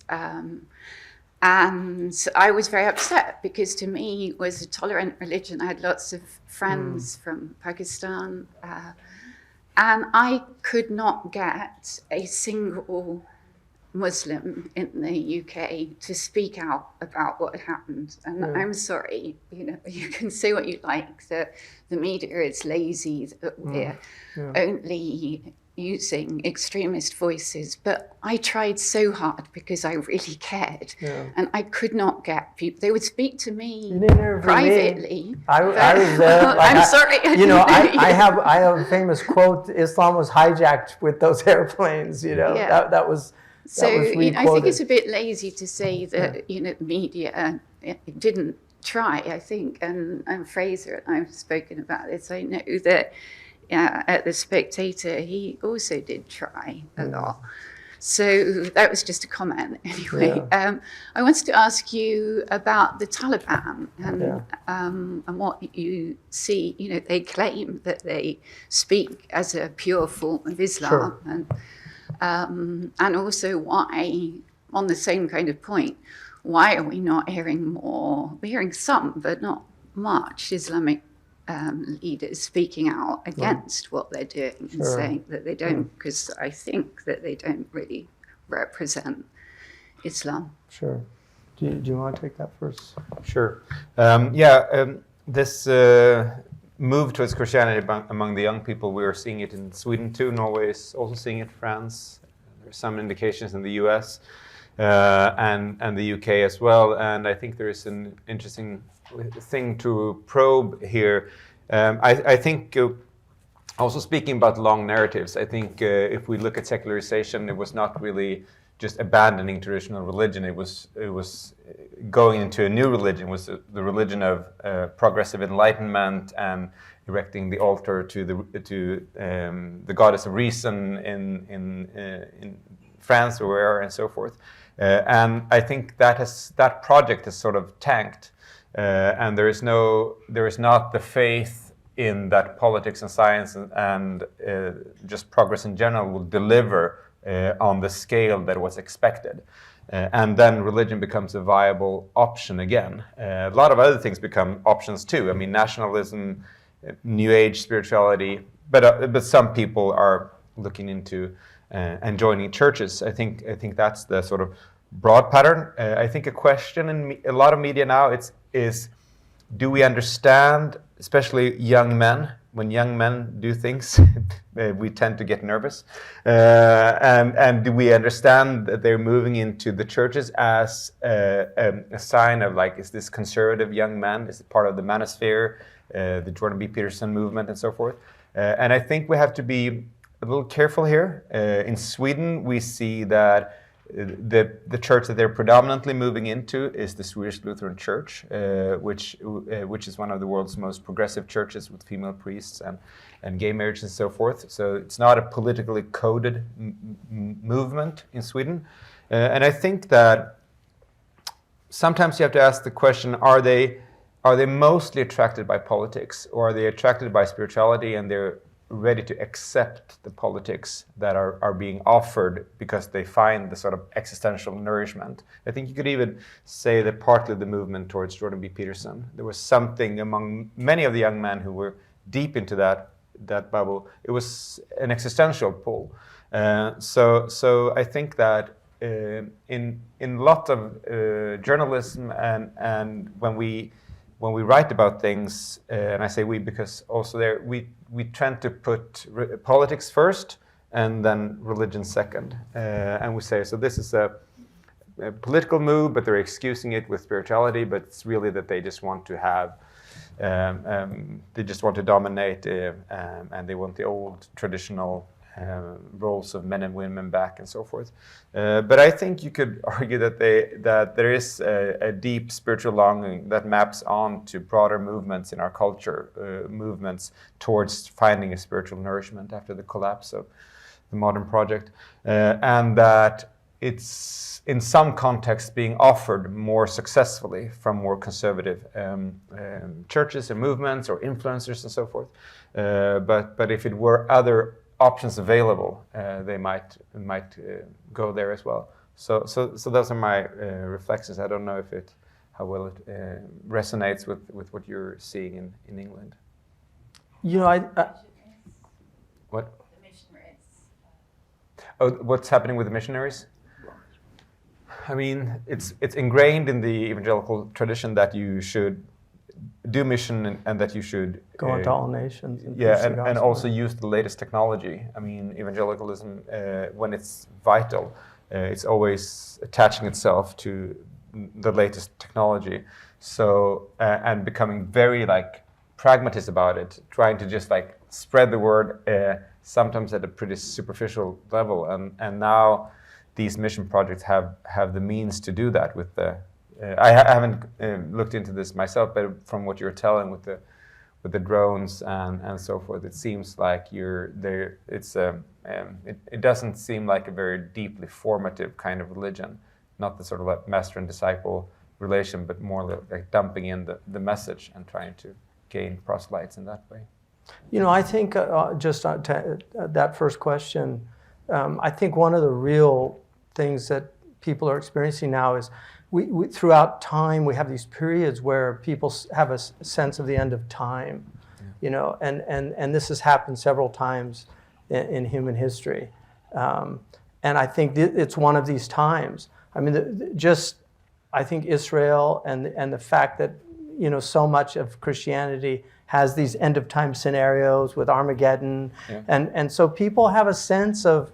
And young people are very, I think, you know, because I teach at a college, they're just unsettled. You know, these are unsettling times, and a lot of people find refuge. I mean, we know that trust, there's a lot of medical studies, social science that shows that people that have religious faith tend to deal with unsettled times a lot better than other people. You know, they don't need the anxiolytics as much as other people, or the cocktails or whatever they use to kind of settle their nerves. So kind of trust is a really, you know, Christianity has been a refuge in many times and places for people. I mean, Anna Marie Schimmel is a good example of somebody who during World War II, she just found great solace in Abdullah al-Ansari's, and she writes about that, the German Islamic scholar. So I think religion just provides that. In terms of, you know, and you know, one thing about the end of time, because you have these dispensational, pre-millennial type people, I mean, they want to accelerate, you know. And we're not even talking about another accelerationism of the Peter Thiel type people, you know, that came out of Warwick University, you know, this kind of dark, and if you don't know about that, it's really worth reading about accelerationism, because these, you know, these kind of crazy, you know, they call them the nerd Reich, you know, these tech bros that really don't believe in government anymore. Like, they feel government is a failed system, and we need technocrats to run society. And so they kind of want to bring it all down. So you have this kind of really strange mixture where Peter Thiel's talking about the Antichrist, you know, and everybody's like, whoa, What's going on here? So I think, these are those times that are quite unsettling. In terms of the, if you want to see an amazing documentary, 1979, 78, the BBC did a documentary on Afghanistan. It's on YouTube.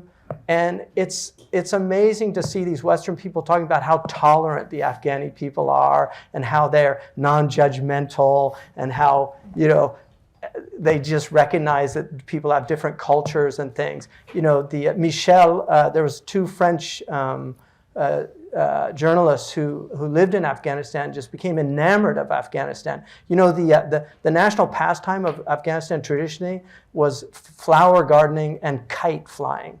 They're great kite flyers. So there's a whole culture there that's gone. And I think people don't understand. Michel Rolland, it was his name. He's a French photographer who really has some of the most beautiful photographs of Afghanistan. And people love that. Poppies. Yeah. So I think Somalia is another good example of these are tribal societies too. And we forget, we've kind of overcome our ethnic tribalism in the West, but we have political tribalism and identity politics, which I think is a subject here, which is a really important one. But the tribalism is still very prominent in these cultures. So Afghanistan, you have the Hazaras, you have the Pashtun, you have the Dari, you have the Tajik people. These are very different cultures. The Taliban are a Pashtun phenomenon, and they have a completely different culture. They're extremely tribal people. They have a traditional form of Islam that's been infected with some modernist ideas. Somalia is a really good example of a tribal culture that was kept in check by tribal elders. They're all gone. So you have all these feral kids that are growing up without, and we have them in Minnesota and other places in the United States where, they're coming. Stockholm apparently is one of the rape capitals of Europe now because of the immigrants. And then it's attributed, like the grooming gangs in England are attributed to the Muslims. But these are all from cultures that have really broken down. And we're all dealing with the kind of fallout of that, the toxic fallout it's almost like radioactivity. So I think the Taliban, there was rape, there was widespread rape in Afghanistan. People really took advantage of the breakdown of law. So the Taliban have brought in a lot of security for the people. And, I think things like the women preventing them from these are all things that are going to have to play out. But, I think we should just feel a little more compassion for what they've been through because the Russian invasion, the American intervention there, using the Afghan people as a kind of Operation Mosquito, you can read about it, to bring down the... That's all well and good, and I was in Peshawar when all that was happening, but the fact is, in Afghanistan today, girls can't go to high school, and women can't go to university or banks. Which is not Islam. But they're doing it in the name of Islam. They're saying that they're they're all, they have their own justifications for it. But this is very common when societies break down. What they're trying to do is reestablish order. I'm not going to defend the Taliban, but I do have sympathies for what's happened to the Afghan people. And I have a lot of Afghan friends. So I just think it's a little facile for us from our perspective to kind of judge a culture that's been through what they've been through. There's still mines all over Afghanistan. People are still getting their legs blown off. So... Hard movie. Yaroslav Trofimov from the Wall Street Journal, foreign correspondent. Hi, this was a very fascinating discussion. Thank you so much for doing this. I just have an observation, I guess, and a question. And the observation is that I'm slightly troubled by how we're talking about, on one hand, this pure, noble religion that is the source of all wisdom, be it Islam, Christianity, whatever. And these, horrible miscreants who just don't understand the truth and do bad things. Whereas if you look at, the human history, at least when it comes to organized religion, it was mostly a politically driven phenomenon.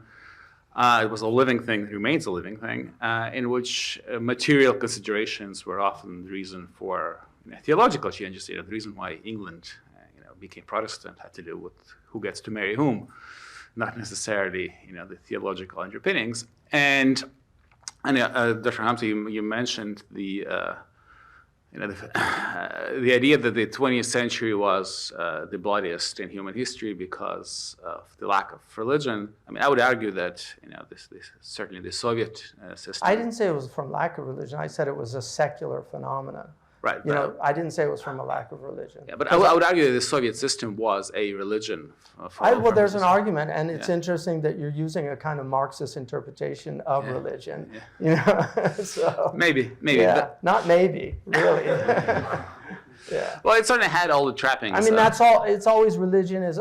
Remember the history of religion is kind of a history of the ego of religion. Yeah. So if you want to study the ego of religion, study the history of religion. But if you want to study the soul of religion, you have to look at what the great religious scholars have said about their tradition. I mean, if you want to study Islam, then I would recommend Ghazali. If you want to study Christianity, you have to read people like Augustine and St. Thomas Aquinas and Meister Eckhart.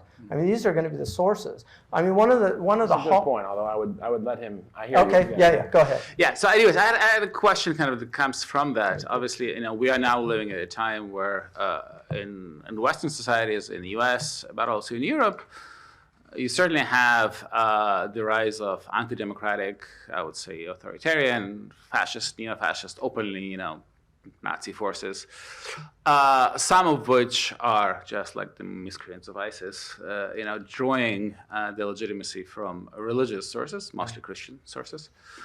There's a difference in the role in which, at least the extent of that religious justification they're trying to find in the U.S.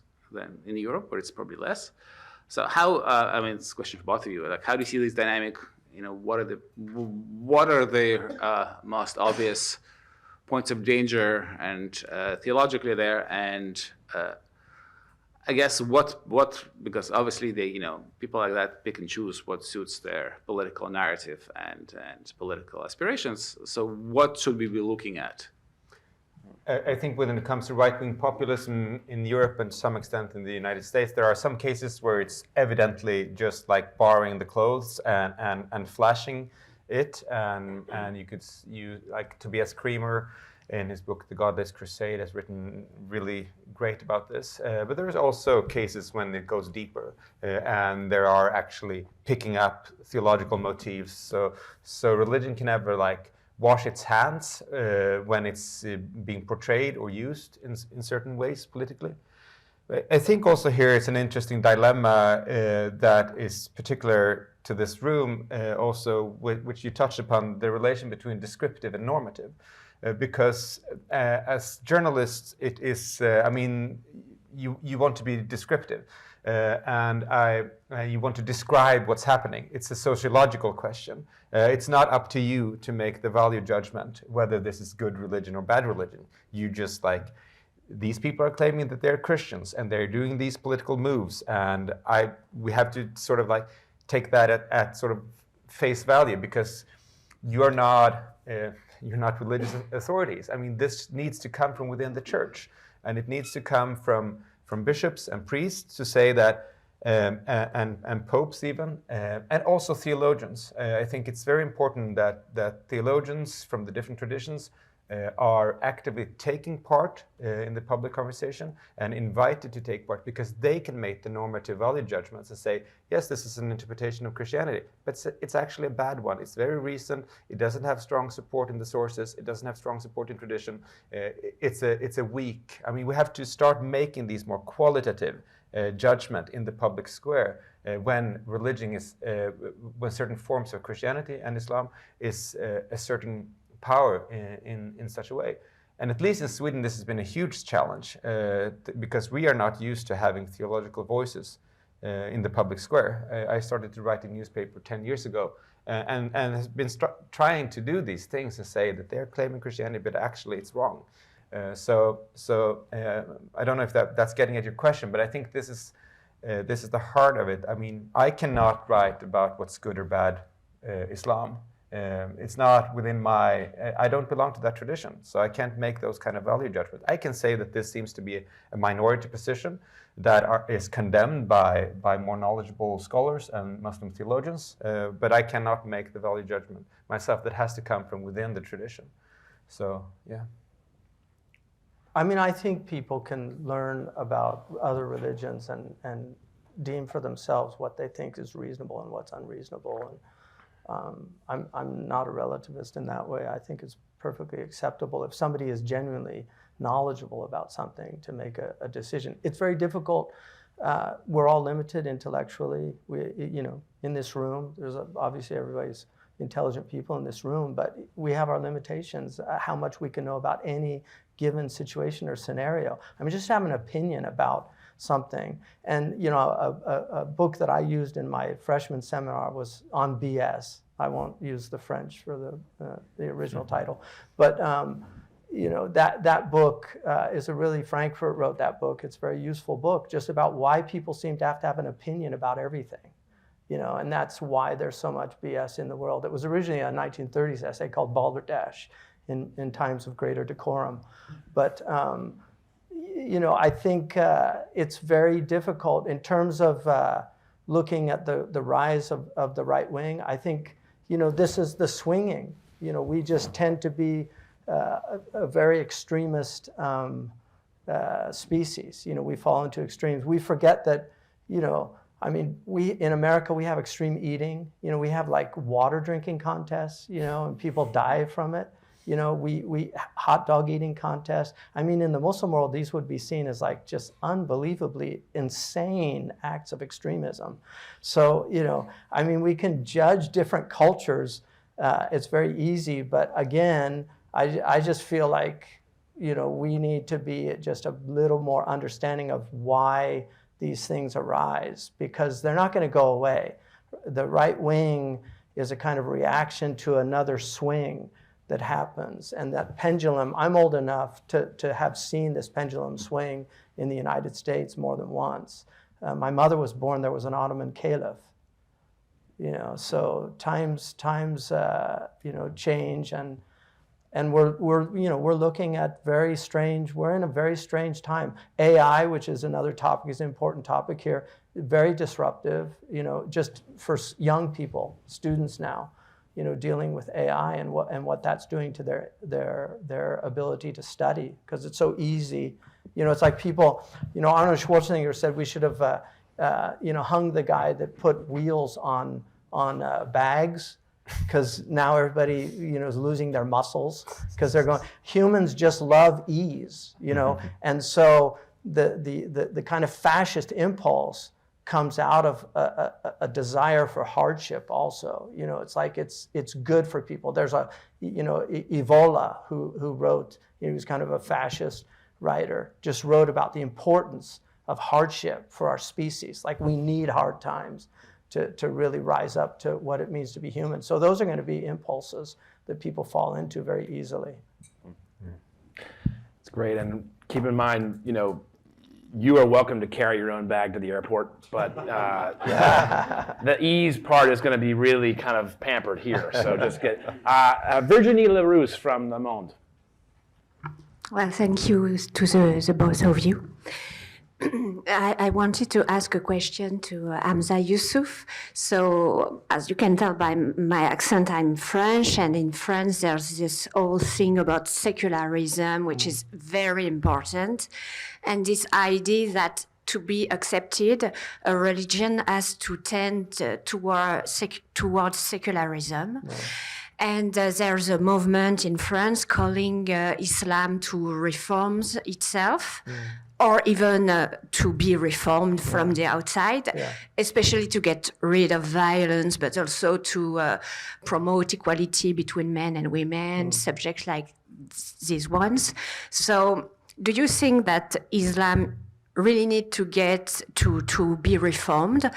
Or do you think that on the reverse, it needs to go back to a form of tradition, which is what I think I understood from what you said?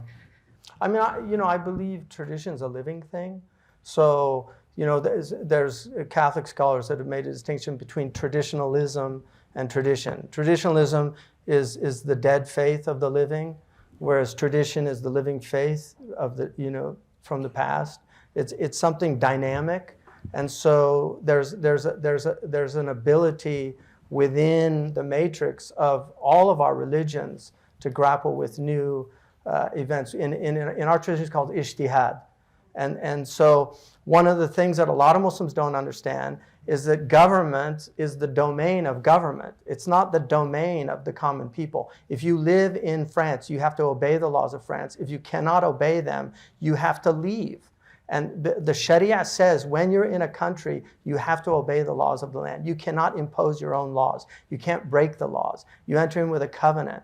That's a 3rd century scholar in Ziyadatu al-Nawadir, Ibn Abi Zayd al-Qayrawani from Tunisia. Some of his stuff was translated by Napoleon. He had them translated because Napoleon was very interested in Islam and actually claimed to be a Muslim when he went to Al-Azhar, and had a Mamluk slave until the end of his life that took care of him. And he was nicknamed Ali Bonaparte. Yeah, exactly. Yeah. I mean, yeah, they used to call Hitler Mohammed Hitler. You know, great. So I mean, these are problems with political leaders. But in any case, I think Islam has within it the ability to navigate the modern world, but it takes serious scholars. We lack serious scholars in the Muslim world because of the colonization. Most of the most brilliant people went to medicine and engineering. Historically, most of the most brilliant people went to liberal arts and religious studies. We don't have that anymore. A lot of the religious scholars are people that, in Syria, it's famous. You know, if you got bad grades, you went to the Sharia college. I mean, so it's well known. So these are problems. We have third-rate intellects in a lot of cases that have become the kind of spokespeople for religion, and we need better scholarship. But I think in France, you're dealing with very, very difficult conditions because, I mean, I had a Senegalese last night talking about the racism and what he experiences here, just being a Senegalese person in France. So there's a lot of ghettoization of the Muslim community in France. There's reasons for that, sociological and otherwise, that social scientists can talk about, and I'm sure Dr. Olivier could address those points. But there are this idea somehow that the Muslims and their dysfunctionalities in Europe, in England, or in France has to do something with their religion. No, I don't think so. I think it's much more, it's much deeper than that. Just very brief. I think that also here, sometimes the longer lines of history can be helpful because if we look at the European experience, I mean, we have to recognize that the process of modernity are very deeply unsettling and deeply traumatic for any culture to go through. And if we look at the Western experience it takes from like the French Revolution and up until the 1950s, until we have relative stability, and we go through the horrors of civil war, world wars, revolution after revolution, and a lot of instability. That the progress that it's not such a straight line here. Good point. And I think that the Muslim experience, and especially in the Middle East, it's like you were saying in your opening remarks, it's a double dilemma. You have the processes of modernization, but you also have them becoming worse due to colonial mechanism coming from liberal democracies in Western Europe that are supporting authoritarian government in the Middle East and are filling the region with weapons and so forth. So this does not excuse anyone from doing stupid things. We should still demand that people take responsibility for their faiths and their actions. But it gives us a kind of like humility when we look at the situation, that it's really something like I said, the process of modernization, and then coming. I mean, the result is almost that the oppression coming, the colonial mechanism coming from liberal democracies, kind of almost shuts this door for many. That's my sense, at least, for many Muslims in the region, because you don't want to go the same path as your opponent or even your enemy. Let's go to Simon Cooper, columnist at Financial Times. Hi, thanks very much. I'm speaking One from more time, Simon. One more time. It's not. Is it working? I'm sorry. Great. Excuse me. I think it's. Is it working? Yes. Yes. Excuse me. I speak from a position of extreme ignorance, so forgive me. I'm a secular person. But listening to this debate, what seems to me underlying is this idea that there is an essence or essential version of Islam or Christianity, which you identify as more liberal, moderate, open, tolerant, and someone like Ayaan Hirsi Ali says no, it's an aggressive, exclusive religion. And you can, as you say, you can make the same argument about Christianity, about Judaism. And it seems to me a dead end that all these religions are built on such a multiplicity of texts and interpretations over more than a millennium that, to quote Olivier Roy, Islam is what Muslims say it is. And there are always going to be people saying different things about it. And you prefer to focus on the most learned scholars, particularly the ones who probably are closer to your position. That is what Islam is. And to me, the idea of Islam is, Christianity is, Judaism is never going to produce a satisfying answer. Tell me if that's wrong. Well, yeah, I mean, it's right and wrong. So from the point of view, you have a debate which Richard Weaver in Ideas Have Consequences identifies as the fundamental problem on this planet, which is essentialism and nominalism.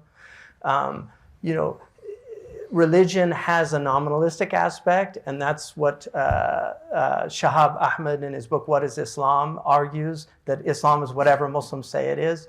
Well, I mean, there's some truth to that, but there's also a normative, dominant tradition that has been taught throughout history that has unbroken chains.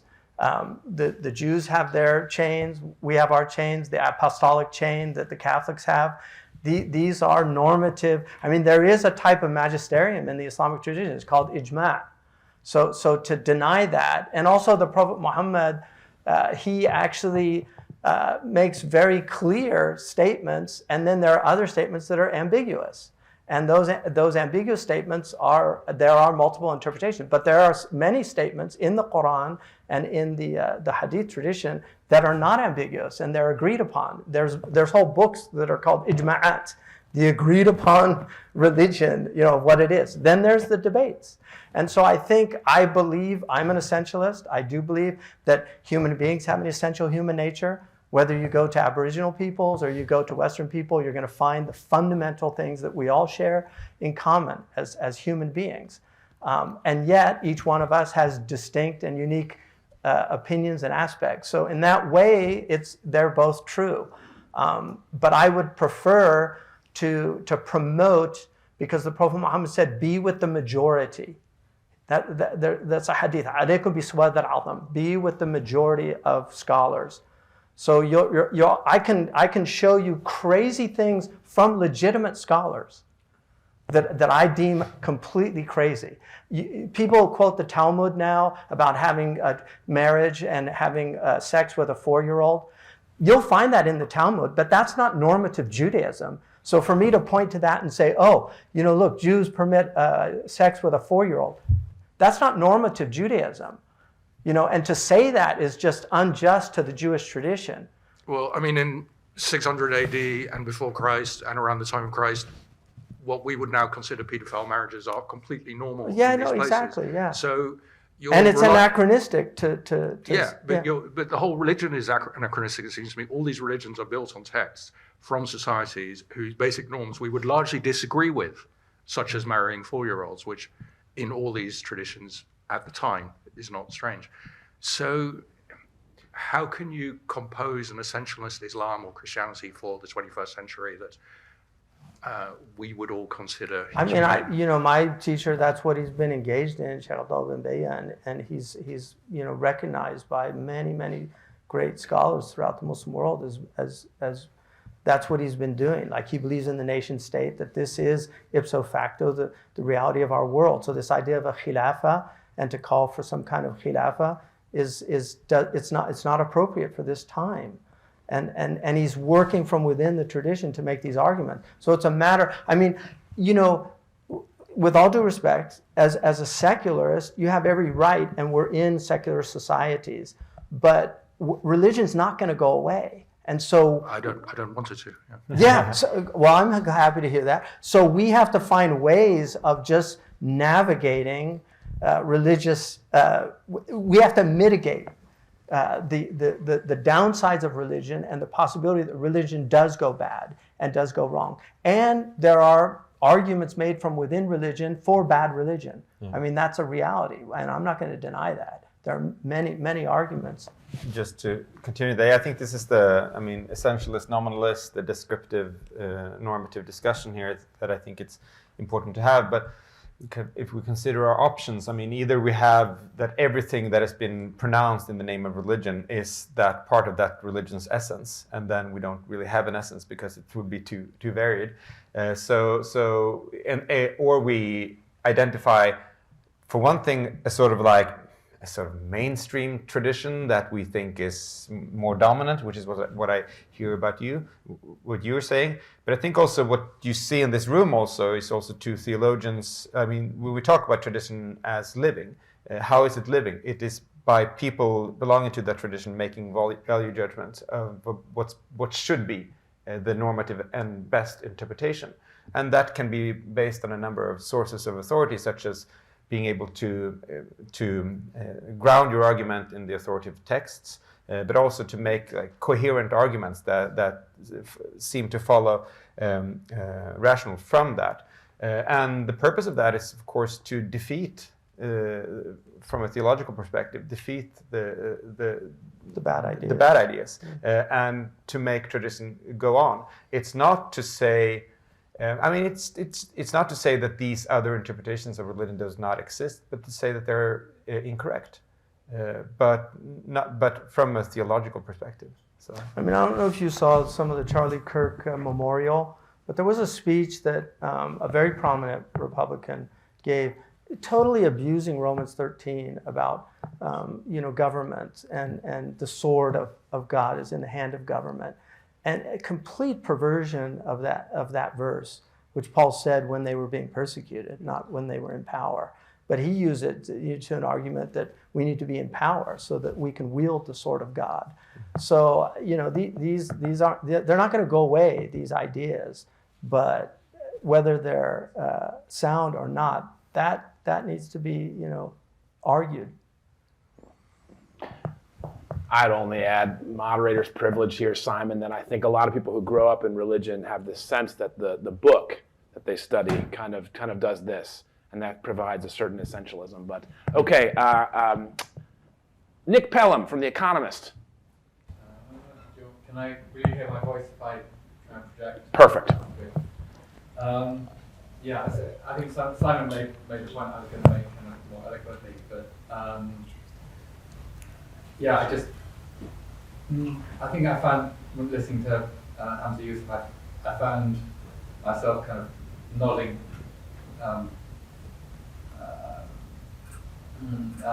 with a lot of enthusiasm at kind of your opening remarks and thinking, sort of very much we've kind of neglected the inclusivity of Islam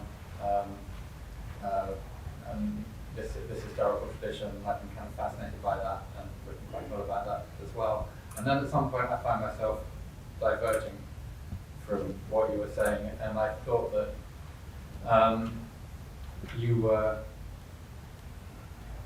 you're coming back to the same point. There's a good tradition and there's a bad tradition. It just does seem to me that the history of all the great religions encompasses tendencies which are supremacist and which are exclusive and which can be atavistic and can be genocidal. And to neglect that and just say that, sort of to other that side of the case, is to neglect the whole part of the religious history and tradition. And there's almost something sort of tax-fairy about it, that kind of, they're fringe, they're other, they're... That's not, the dysfunctionality doesn't come through, it's tribal or it's... and I just think there's something almost dishonest about that. And to say that, in my own tradition, to say that I've got nothing, that the religion that I sort of follow, or try to follow, has nothing to do with Ben Gvir or Smotrich or the liberation of Gaza is just sort of dishonest, and people do these things in the name of the faith that I follow, and I can't just say not in my name. I'm partly responsible for that. Yeah. And you have a responsibility to say, yes, there are terrible things which are being done in the name of Islam. the faith to other people. And otherwise it just sort of becomes a blame game. I just thought, you start off by saying how Islam condemns the monarch being something sort of, no, you have to take responsibility for what the faith has done, whatever the circumstances, and what is being done in the name of that faith, to try and address it. And there's always going to be this dialectical kind of tension between the priestly and the prophetic sides of the faith, and to acknowledge that kind of tension between faith and power exists, and to say you have to find a way of addressing it, not just to deny it. I mean, I'm not going to disagree with any of those remarks, but other than that, I would say, the foundation of Abrahamic faith, and recently Tucker Carlson was interviewed by that Fox News lady, Megyn Kelly. And he said, it's unique to Christianity, this idea of individual responsibility. All the other religions have collective. I mean, the Quran 3 times says, no soul bears the sins of another soul. So I'm not going to take responsibility for what that guy did in Nice in 2016 on the boulevard here. I don't have any responsibility for that. And I don't believe my religion has responsibility for that. I think social scientists would be much better at identifying why that happened than a theologian. But I would say all these religions, if you look at what, you have to look, what's the ideal of a religion? So in Christianity, the ideal is a saint. In Islam, the ideal is a wali. In Hinduism, you have the sannyasi. In Judaism, you have the tzaddik.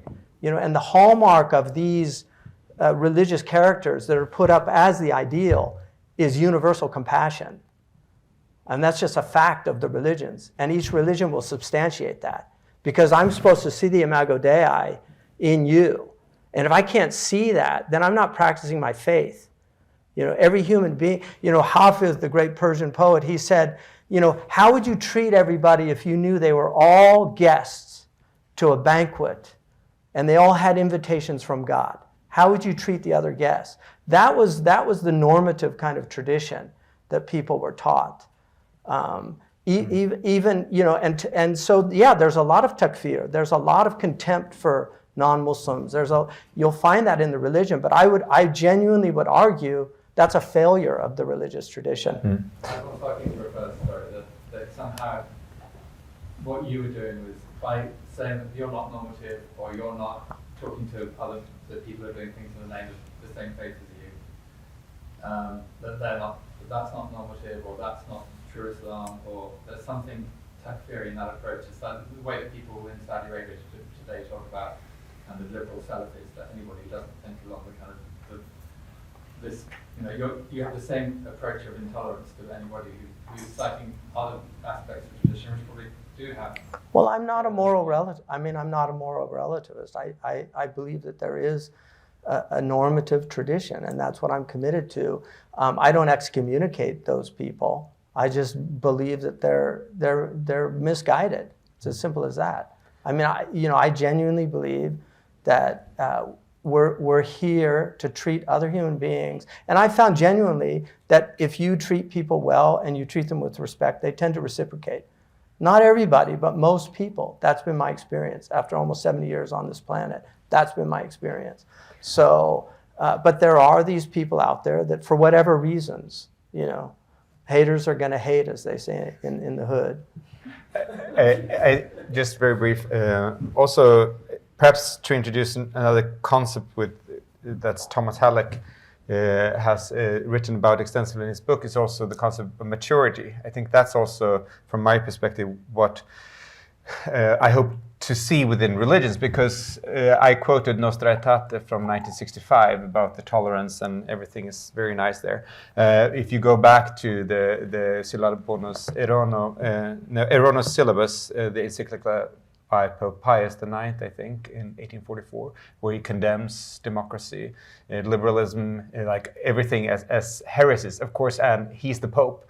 So, of course, that's an expression of tradition. It's undeniably so, and a lot of parts of Christianity has reacted in that way. It was only Pius XII in the 1930s who started to say that Catholics can work within democratic governments. So you have it right there. So what is it then that has happened there? Then I would say, as a theologian, that the Pope was wrong. That Christianity had not matured enough to receive democracy as a gift and something good, and that is also what we're trying to achieve by, I think, having these conversations, having these theological conversations. So I do not want to paint Christianity as religion without deep historical errors, because there has been, but that does not mean that I cannot, as a theologian, strive for a better form of Christianity and more mature form of Christianity, as Thomas Halleck would say. Yeah. It's lovely. Let's take one more question from Christoph Stock at DW, and then we'll break for lunch. Christoph Stock from Berlin. Thanks you both for the presentations. Two questions, one for each from you. Joel, you referred to Nostra Aetate 6 years ago, and some 4 weeks later, the council proclaimed, or the Pope proclaimed, Dignitatis Humanae. For the first time, the Catholic Church proclaimed the freedom of religion, what means the freedom for religion, and in the same way, the freedom from religion. Sometimes I drive crazy if I think it's only 60 years, and there were 1900 years without freedom of religion in the Catholic point of view. Should the Catholic Church be much more humble in this issue and listen, for example, to agnostic thinkers or to secular thinkers than they are trying to do? Like if I get comments from Cardinal Müller, I drive crazy. They didn't learn this lesson, at least. Yeah. Second question to Hamza. I'm just stupid in Islam. As more as I listen, as more I read, I know nothing, at least. But the question is, the Pope Francis did this huge step. He took the huge step to Al-Azhar and to the Sunnite side and to Abu Dhabi and so on.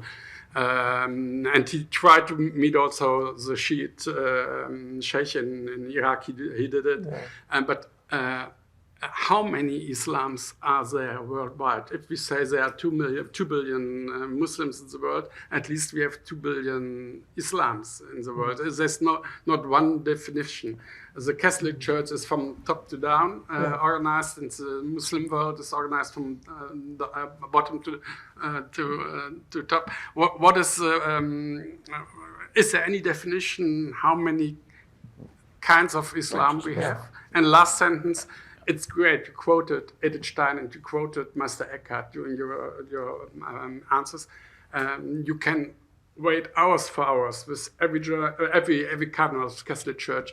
You wait for any quote from Averroes or someone else. Yeah. You won't get it, but you quote. I love Edith Stein. Yeah, I'm a big fan of hers. I actually started a center called the Amir Stein Center after Amir Abdul Qadir from Algeria and Edith Stein. Because they were both people that saw where things were headed and tried to prevent them. Do you want to begin? I would say one of the most amazing things in any Muslim's life is to go to Mecca and Medina. And one of the most amazing things about Mecca and Medina is you have every sect of Islam there. And they're all praying to the same direction. They're all praying the exact same prayer. When in Ramadan, they're all fasting. They all break their fast. They all are committed to paying 2.5% of their wealth in zakat, and they all try to make Hajj once in their lifetime. I don't think there's any more unified religion in human history than the Islamic religion. It's amazing how united the Muslims are, and the type of fundamental things that they share in common. Every Muslim says La ilaha illallah and understands what that means, that the creed of Islam, it's the easiest religion to get into because that's all you have to believe. The Muslims believe in all the prophets, the ones they know and the ones they don't know. There's 25 that we're told to believe in that we know, that are mentioned in the Quran. And then there's, according to one tradition, 144,000 prophets. Every people was given a prophet. So the Muslims have never had a problem recognizing other traditions. Many Muslims considered Hinduism was probably a revealed religion. The people of the book tend to be limited to the Jews and the Christians. But the normative Islamic tradition is that anybody of any faith, I'll give you a really good example. Islam recognizes marriage from any faith. So if a person becomes Muslim, it accepts the marriage they had before, even a civil marriage, because marriage was instituted by God, according to the Muslims. So it doesn't matter what marriage you married in. If you become Muslim, you don't have to renew your marriage contract with your wife. Well, the Ahmadiyya is, that's a modern phenomenon that happened, and there are certain sects of Islam that generally are excommunicated by the majority of scholars. That's true, but there are not that many. The Nizari Ismaili, the Ahmadiyya, they have certain beliefs that the majority of Muslims believe, because they actually believe that there's two Ahmadiyya. There's the Qadiani and there's the Lahori. The Lahoris do not believe this, but the Qadiani believe that Ghulam Ahmad was a prophet. And the Prophet Muhammad said there will be no prophet after me. So all Muslims believe that he was the final prophet. So if anybody comes and says that there are a prophet after him, then it's not considered Islam. So, but and there's a significant number of Ahmadiyya. I'm not going to deny that. I don't believe in persecuting people. I don't think this is a time for persecution. I think in the past, a lot of the laws for apostasy were to protect religion. Now they have the opposite effect. They actually end up turning people away from religion. So I think the spirit of the law and the letter of the law are something that Islam recognizes, something we call maqasid. Just very brief, I think that when it comes to Christianity and the slowness with which to accept freedom of religion in the Catholic Church, I mean, the Baptists and some of the sects have it from the start when they emerged in the 1700s, 17th century. But I think we have to just keep two thoughts in our head simultaneously. The one is that,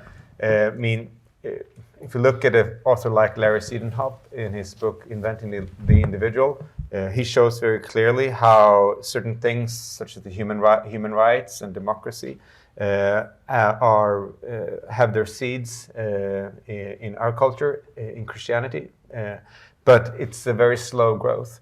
But once we see it, we can kind of lean back to the sayings of Jesus, giving face to the faceless, and affirming man's right to follow their conscience and so forth. So it's possible or even natural to trace a lineage there throughout history, but it's a very slow process. And here we come back to these kind of long narratives. And of course, this also becomes even more complex because it intertwines with material and technical and sociological processes that are just part of history. I mean, it's impossible to have democracy if you don't have media. It's very hard to have media if you don't have a printing press and all those kind of factors. But I think that we have to recognize both these things. It has been slow, many times way too slow, for these things to emerge and develop. But we still can create a lineage where we see that these are values that are integral to a sound and I would say normative Christian tradition.